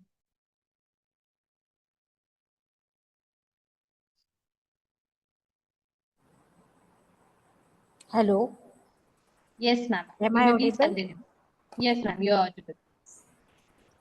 Good morning to the dignitaries on the panel, advocate present, students, and my dear colleagues. I am thankful to the management of the Agnel College of Law for organizing this conference and making this platform available for presenting the paper. The topic for presentation is reproductive rights and gender justice, addressing global challenges in ensuring equality and autonomy for women. As rightly said by Professor Fatala Mahmood, I quote, sexual and reproductive rights are not a new set of human rights. They are simply the application of already recognized list of human rights to the area of sexuality and reproductive rights. Now, I want to explain the definition of three terms which are relevant to this particular research paper. The one is what is reproductive rights and what it includes. So, as per the program of action adopted at the International Convention on Planning and Development 1994, reproductive rights are 1. Recognition of the basic rights of all couples and individual to decide freely and responsibility the number and spacing of the children. Second, to make decision concerning reproduction free of discrimination, coercion and violence, for example, use and selection of contraceptives, abortions, etc. And third one is every individual without any discrimination must have access to health care services relating to reproduction and relating to information about contraceptives and abortions. Now, the second term which I want to explain is what is gender justice. Now, what is gender justice? Gender justice means all the individuals are entitled to enjoy the right and avail the opportunities given by law without any gender discrimination. And third one is autonomy. What is the meaning of autonomy? Autonomy means the right of an individual to make their own decisions freely and independently. It includes autonomy with respect to our own body. We have the right to decide everything relating to our own body, including the reproductive rights. Now, the important question here is whether the woman globally exercises their reproductive rights independently without any judicial gender discrimination. The answer is no. Why? Because there are many global challenges in it. So, what are those global challenges? Those global challenges are first is the gender role. Gender roles specify that the woman is considered to be dependent upon the husband and the and the other members of the family, and hence she is believed to unable to take decisions, and therefore as far as reproductive decisions are there relating to the number and spacing of the children, etc., the decision is taken by the husband or the other family members in most of the families. Second is patriarchy and the male or the son preference, which is there because of illogical beliefs and myths which are present in the society. The people, they want the son to be there, a male child, and therefore the heinous practices which are there, those are the female feticide, wherein the mother's wish is not taken into consideration, and her emotions are affected because of that. So that is the second reason or the global challenge. The third one is restriction on the use of contraceptives, abortion, and family planning. So in that, the first important is cultural and religious barriers. So there are some religions in which the use of contraceptives and abortions are prohibited. And in some of the families, they prefer to have big family, because of which such restrictions are put on the use of contraceptives or abortions. And in some religion, the use of contraceptives and the abortion is permitted, but the decision with respect to reproduction or the spacing of children, etc., is taken by the family members instead of the woman. So this is the second important, we can say, the restriction which is there. The third is the socio-economic barriers are there. For example, lack of education relating to the reproductive health services, reproduction, etc. Then the lack of, we can say, the poverty is also the another cause, because of which the woman cannot take the proper health care services. Or the next one is the negligence of doctor. For example, the failure of contraceptives, we can say, for example, failure of sterilization operations in some of the cases, or we can say low quality contraceptives which are available, etc. So these are various barriers because of which the reproductive rights of women are suffered.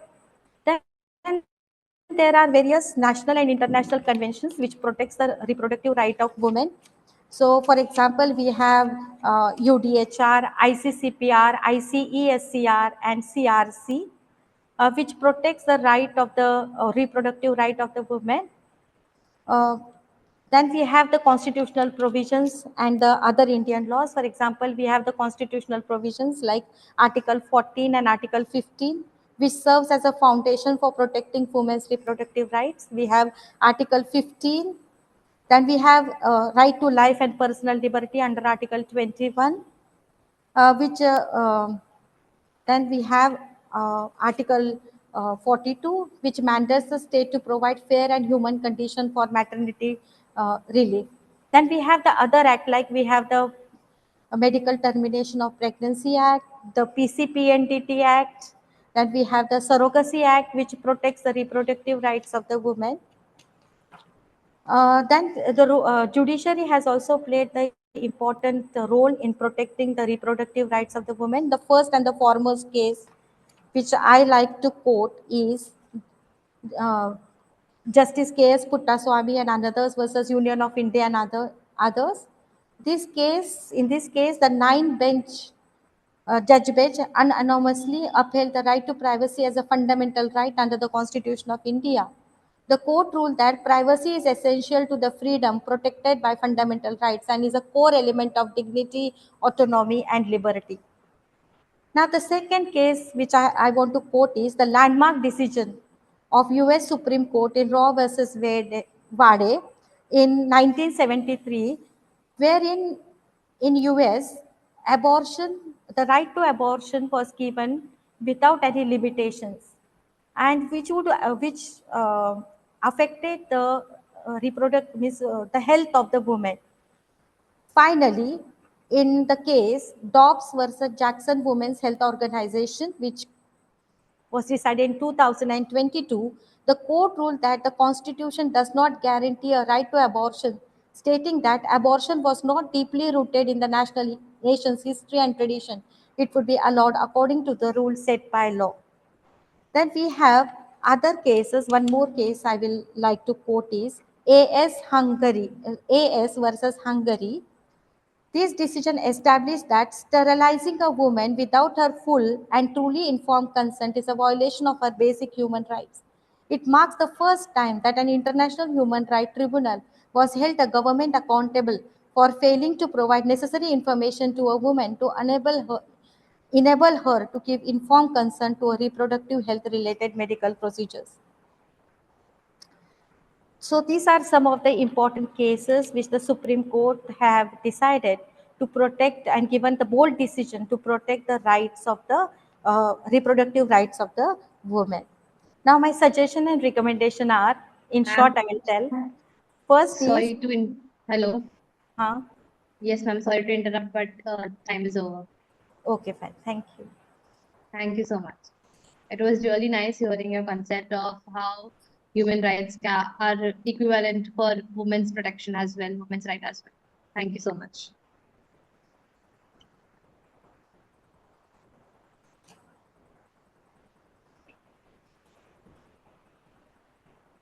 Now I request Vaishali Borade ma'am.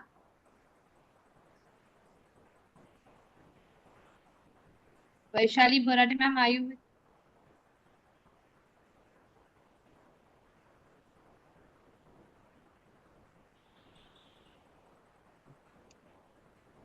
Rija ma'am. Rija Boyer ma'am.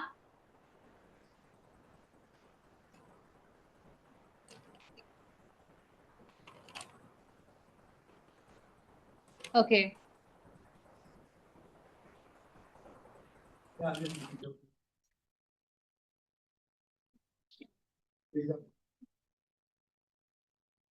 Rija Boyer ma'am, are you here with us?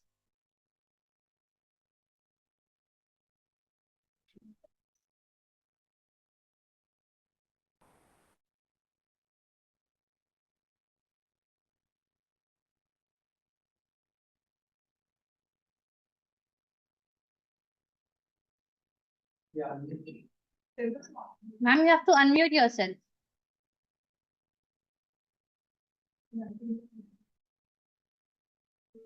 Ma'am, you have to unmute yourself.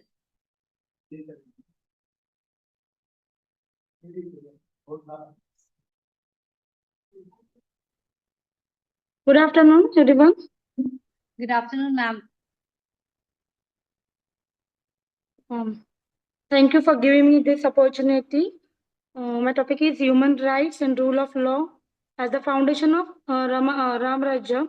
Abstract the concept of the Ram Rajya, a utopian visions of an ideal state, is deeply embedded in Indian philosophy, symbolizing a governance model rooted in justice, equality, and moral order. This paper explored the interplay between human rights and the rule of law as essential pillars of Ram Rajya. Human rights encompassing dignity, equality, and freedom from the bedrock of the individuals and collective well-being. The rule of law ensures that the justice prevails, safeguarding these rights through the fairness, accountability, and impartiality in governance, drawing from historical, constitutional, and philosophical perspectives. The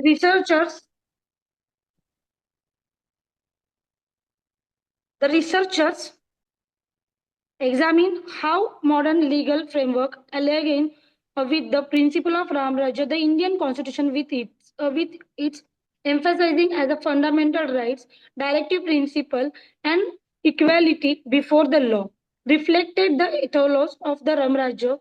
These alignment the analyzing through the cases like Keshwanand Bharti versus State of Kerala, which enforces the supremacy of the constitutional morality. Moreover, arbitrary powers, the paper delves into the challenges to achieve Ram Rajya in the contemporary context, including inequality, corruptions, and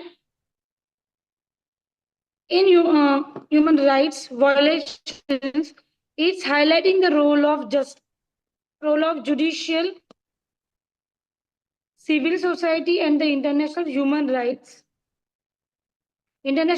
rights mechanisms in uploading the rule of law and forecasting the society mirror the idea of Ram Rajya. Through an interdisciplinary approach, the researchers undercourse the Ram Rajya is not a mythical concept, but the practical governance model achievable through the confluence of the human rights and the rule of law. The argues that the realizing Ram Rajya requires unwavering commitment to the constitutional principles, inclusions, or development.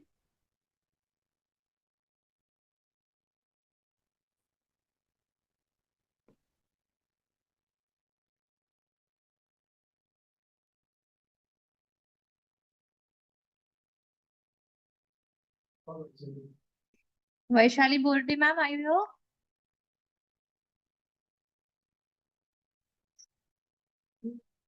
Siddhi, ma'am, please unmute her.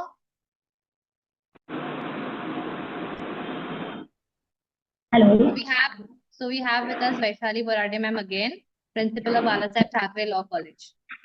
Yes, good afternoon all. Good afternoon all, and special thanks to Dr. Rajesh Thackeray sir for giving me this opportunity. Starting from my topic is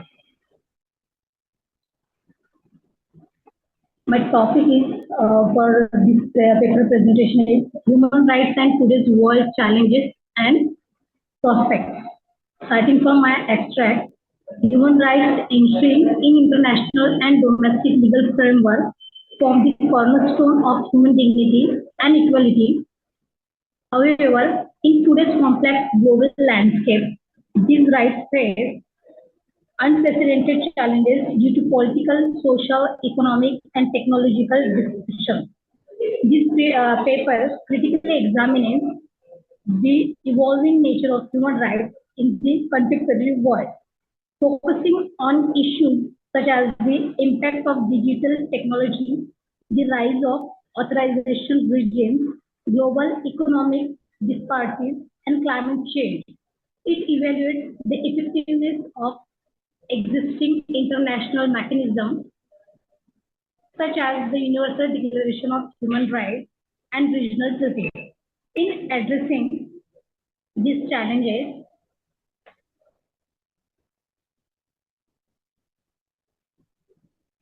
hello. Yes, ma'am. Yes. Yes, ma'am. Your time. Abstract. I'm only. Yes. Yes. Ma'am, it was only abstract reading. Yes, definitely. Though case studies such as the Rohingya crisis, privacy violation in the digital era, and the global refugee crisis, this paper illustrates the gap in implementation and enforcement. This research concludes with recommendations for strengthening human rights protection by living technology, promoting international cooperation, and ensuring through stronger legal mechanisms. Thank you, ma'am. Thank you so much, ma'am.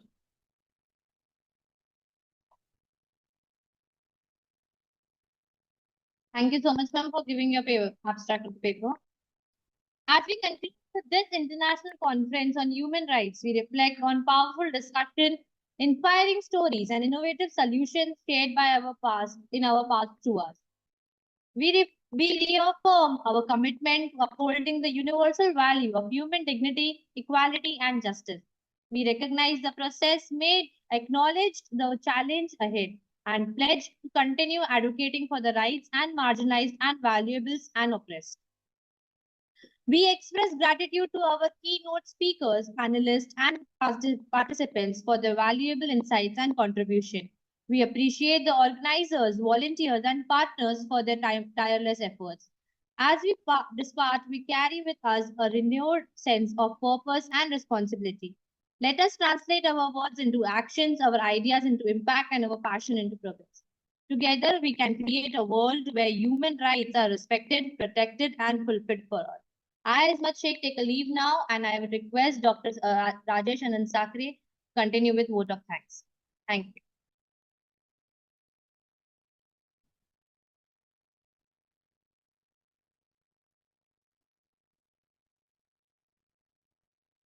you. Good afternoon. Thank you, Professor, Assistant Professor Sheikh.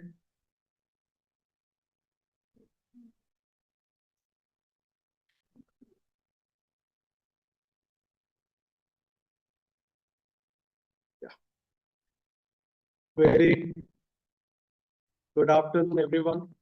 Now it's a time. It is my immense privilege to deliver the vote of thanks at this momentous occasion, the first international conference on human rights organized by Agnew School of Law, Washington.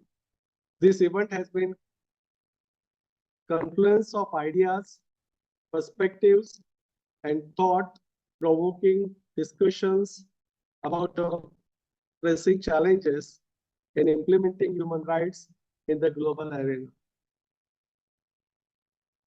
Firstly, I extend my deepest gratitude to Father Saturnin Almeida, Managing Director of Agnew School of Law, for his gracious presence and motivating words that set the tone for today's event. A special note of appreciation goes to Dr. Amrish Patnigiri, a director of Agnew School of Law, for his unwavering guidance and efforts in making this conference a reality. I am profoundly grateful to Dr. Swati Rautela ma'am, Senior Professors and Head of the Department of Law at the University of Mumbai. Deserves a special recognition. Your scholarly insights have enriched this conference and provided a deeper understanding of the complexities surrounding human rights.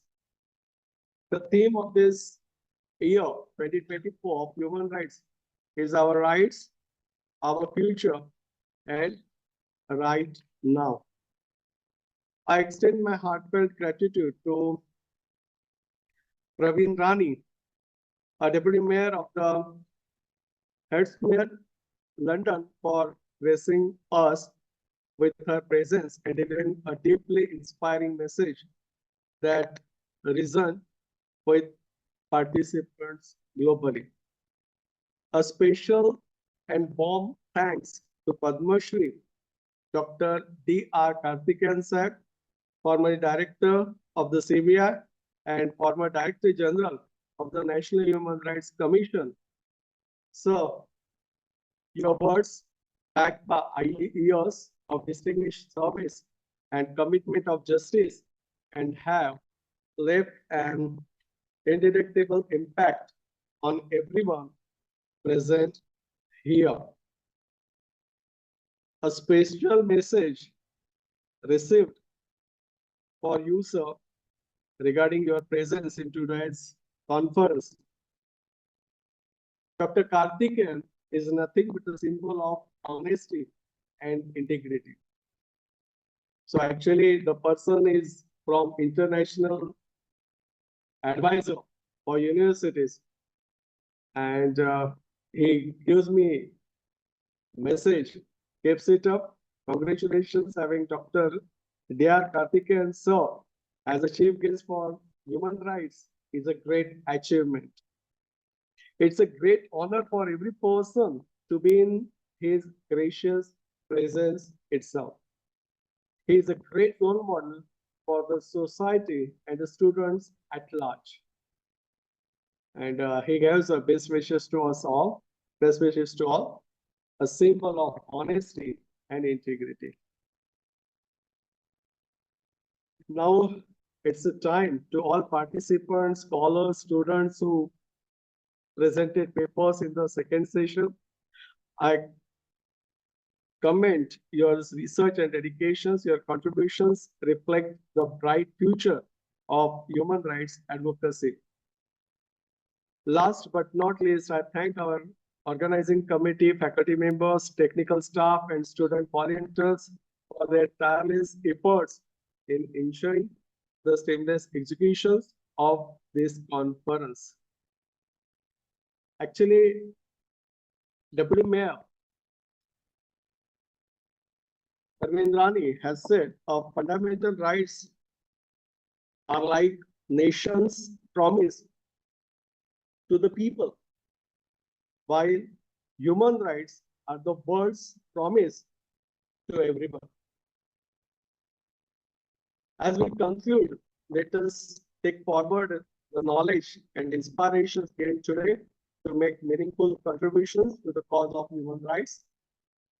Thank you all for being part of this historic event. I wish you continued success and hope to see you in our future endeavors. Thank you.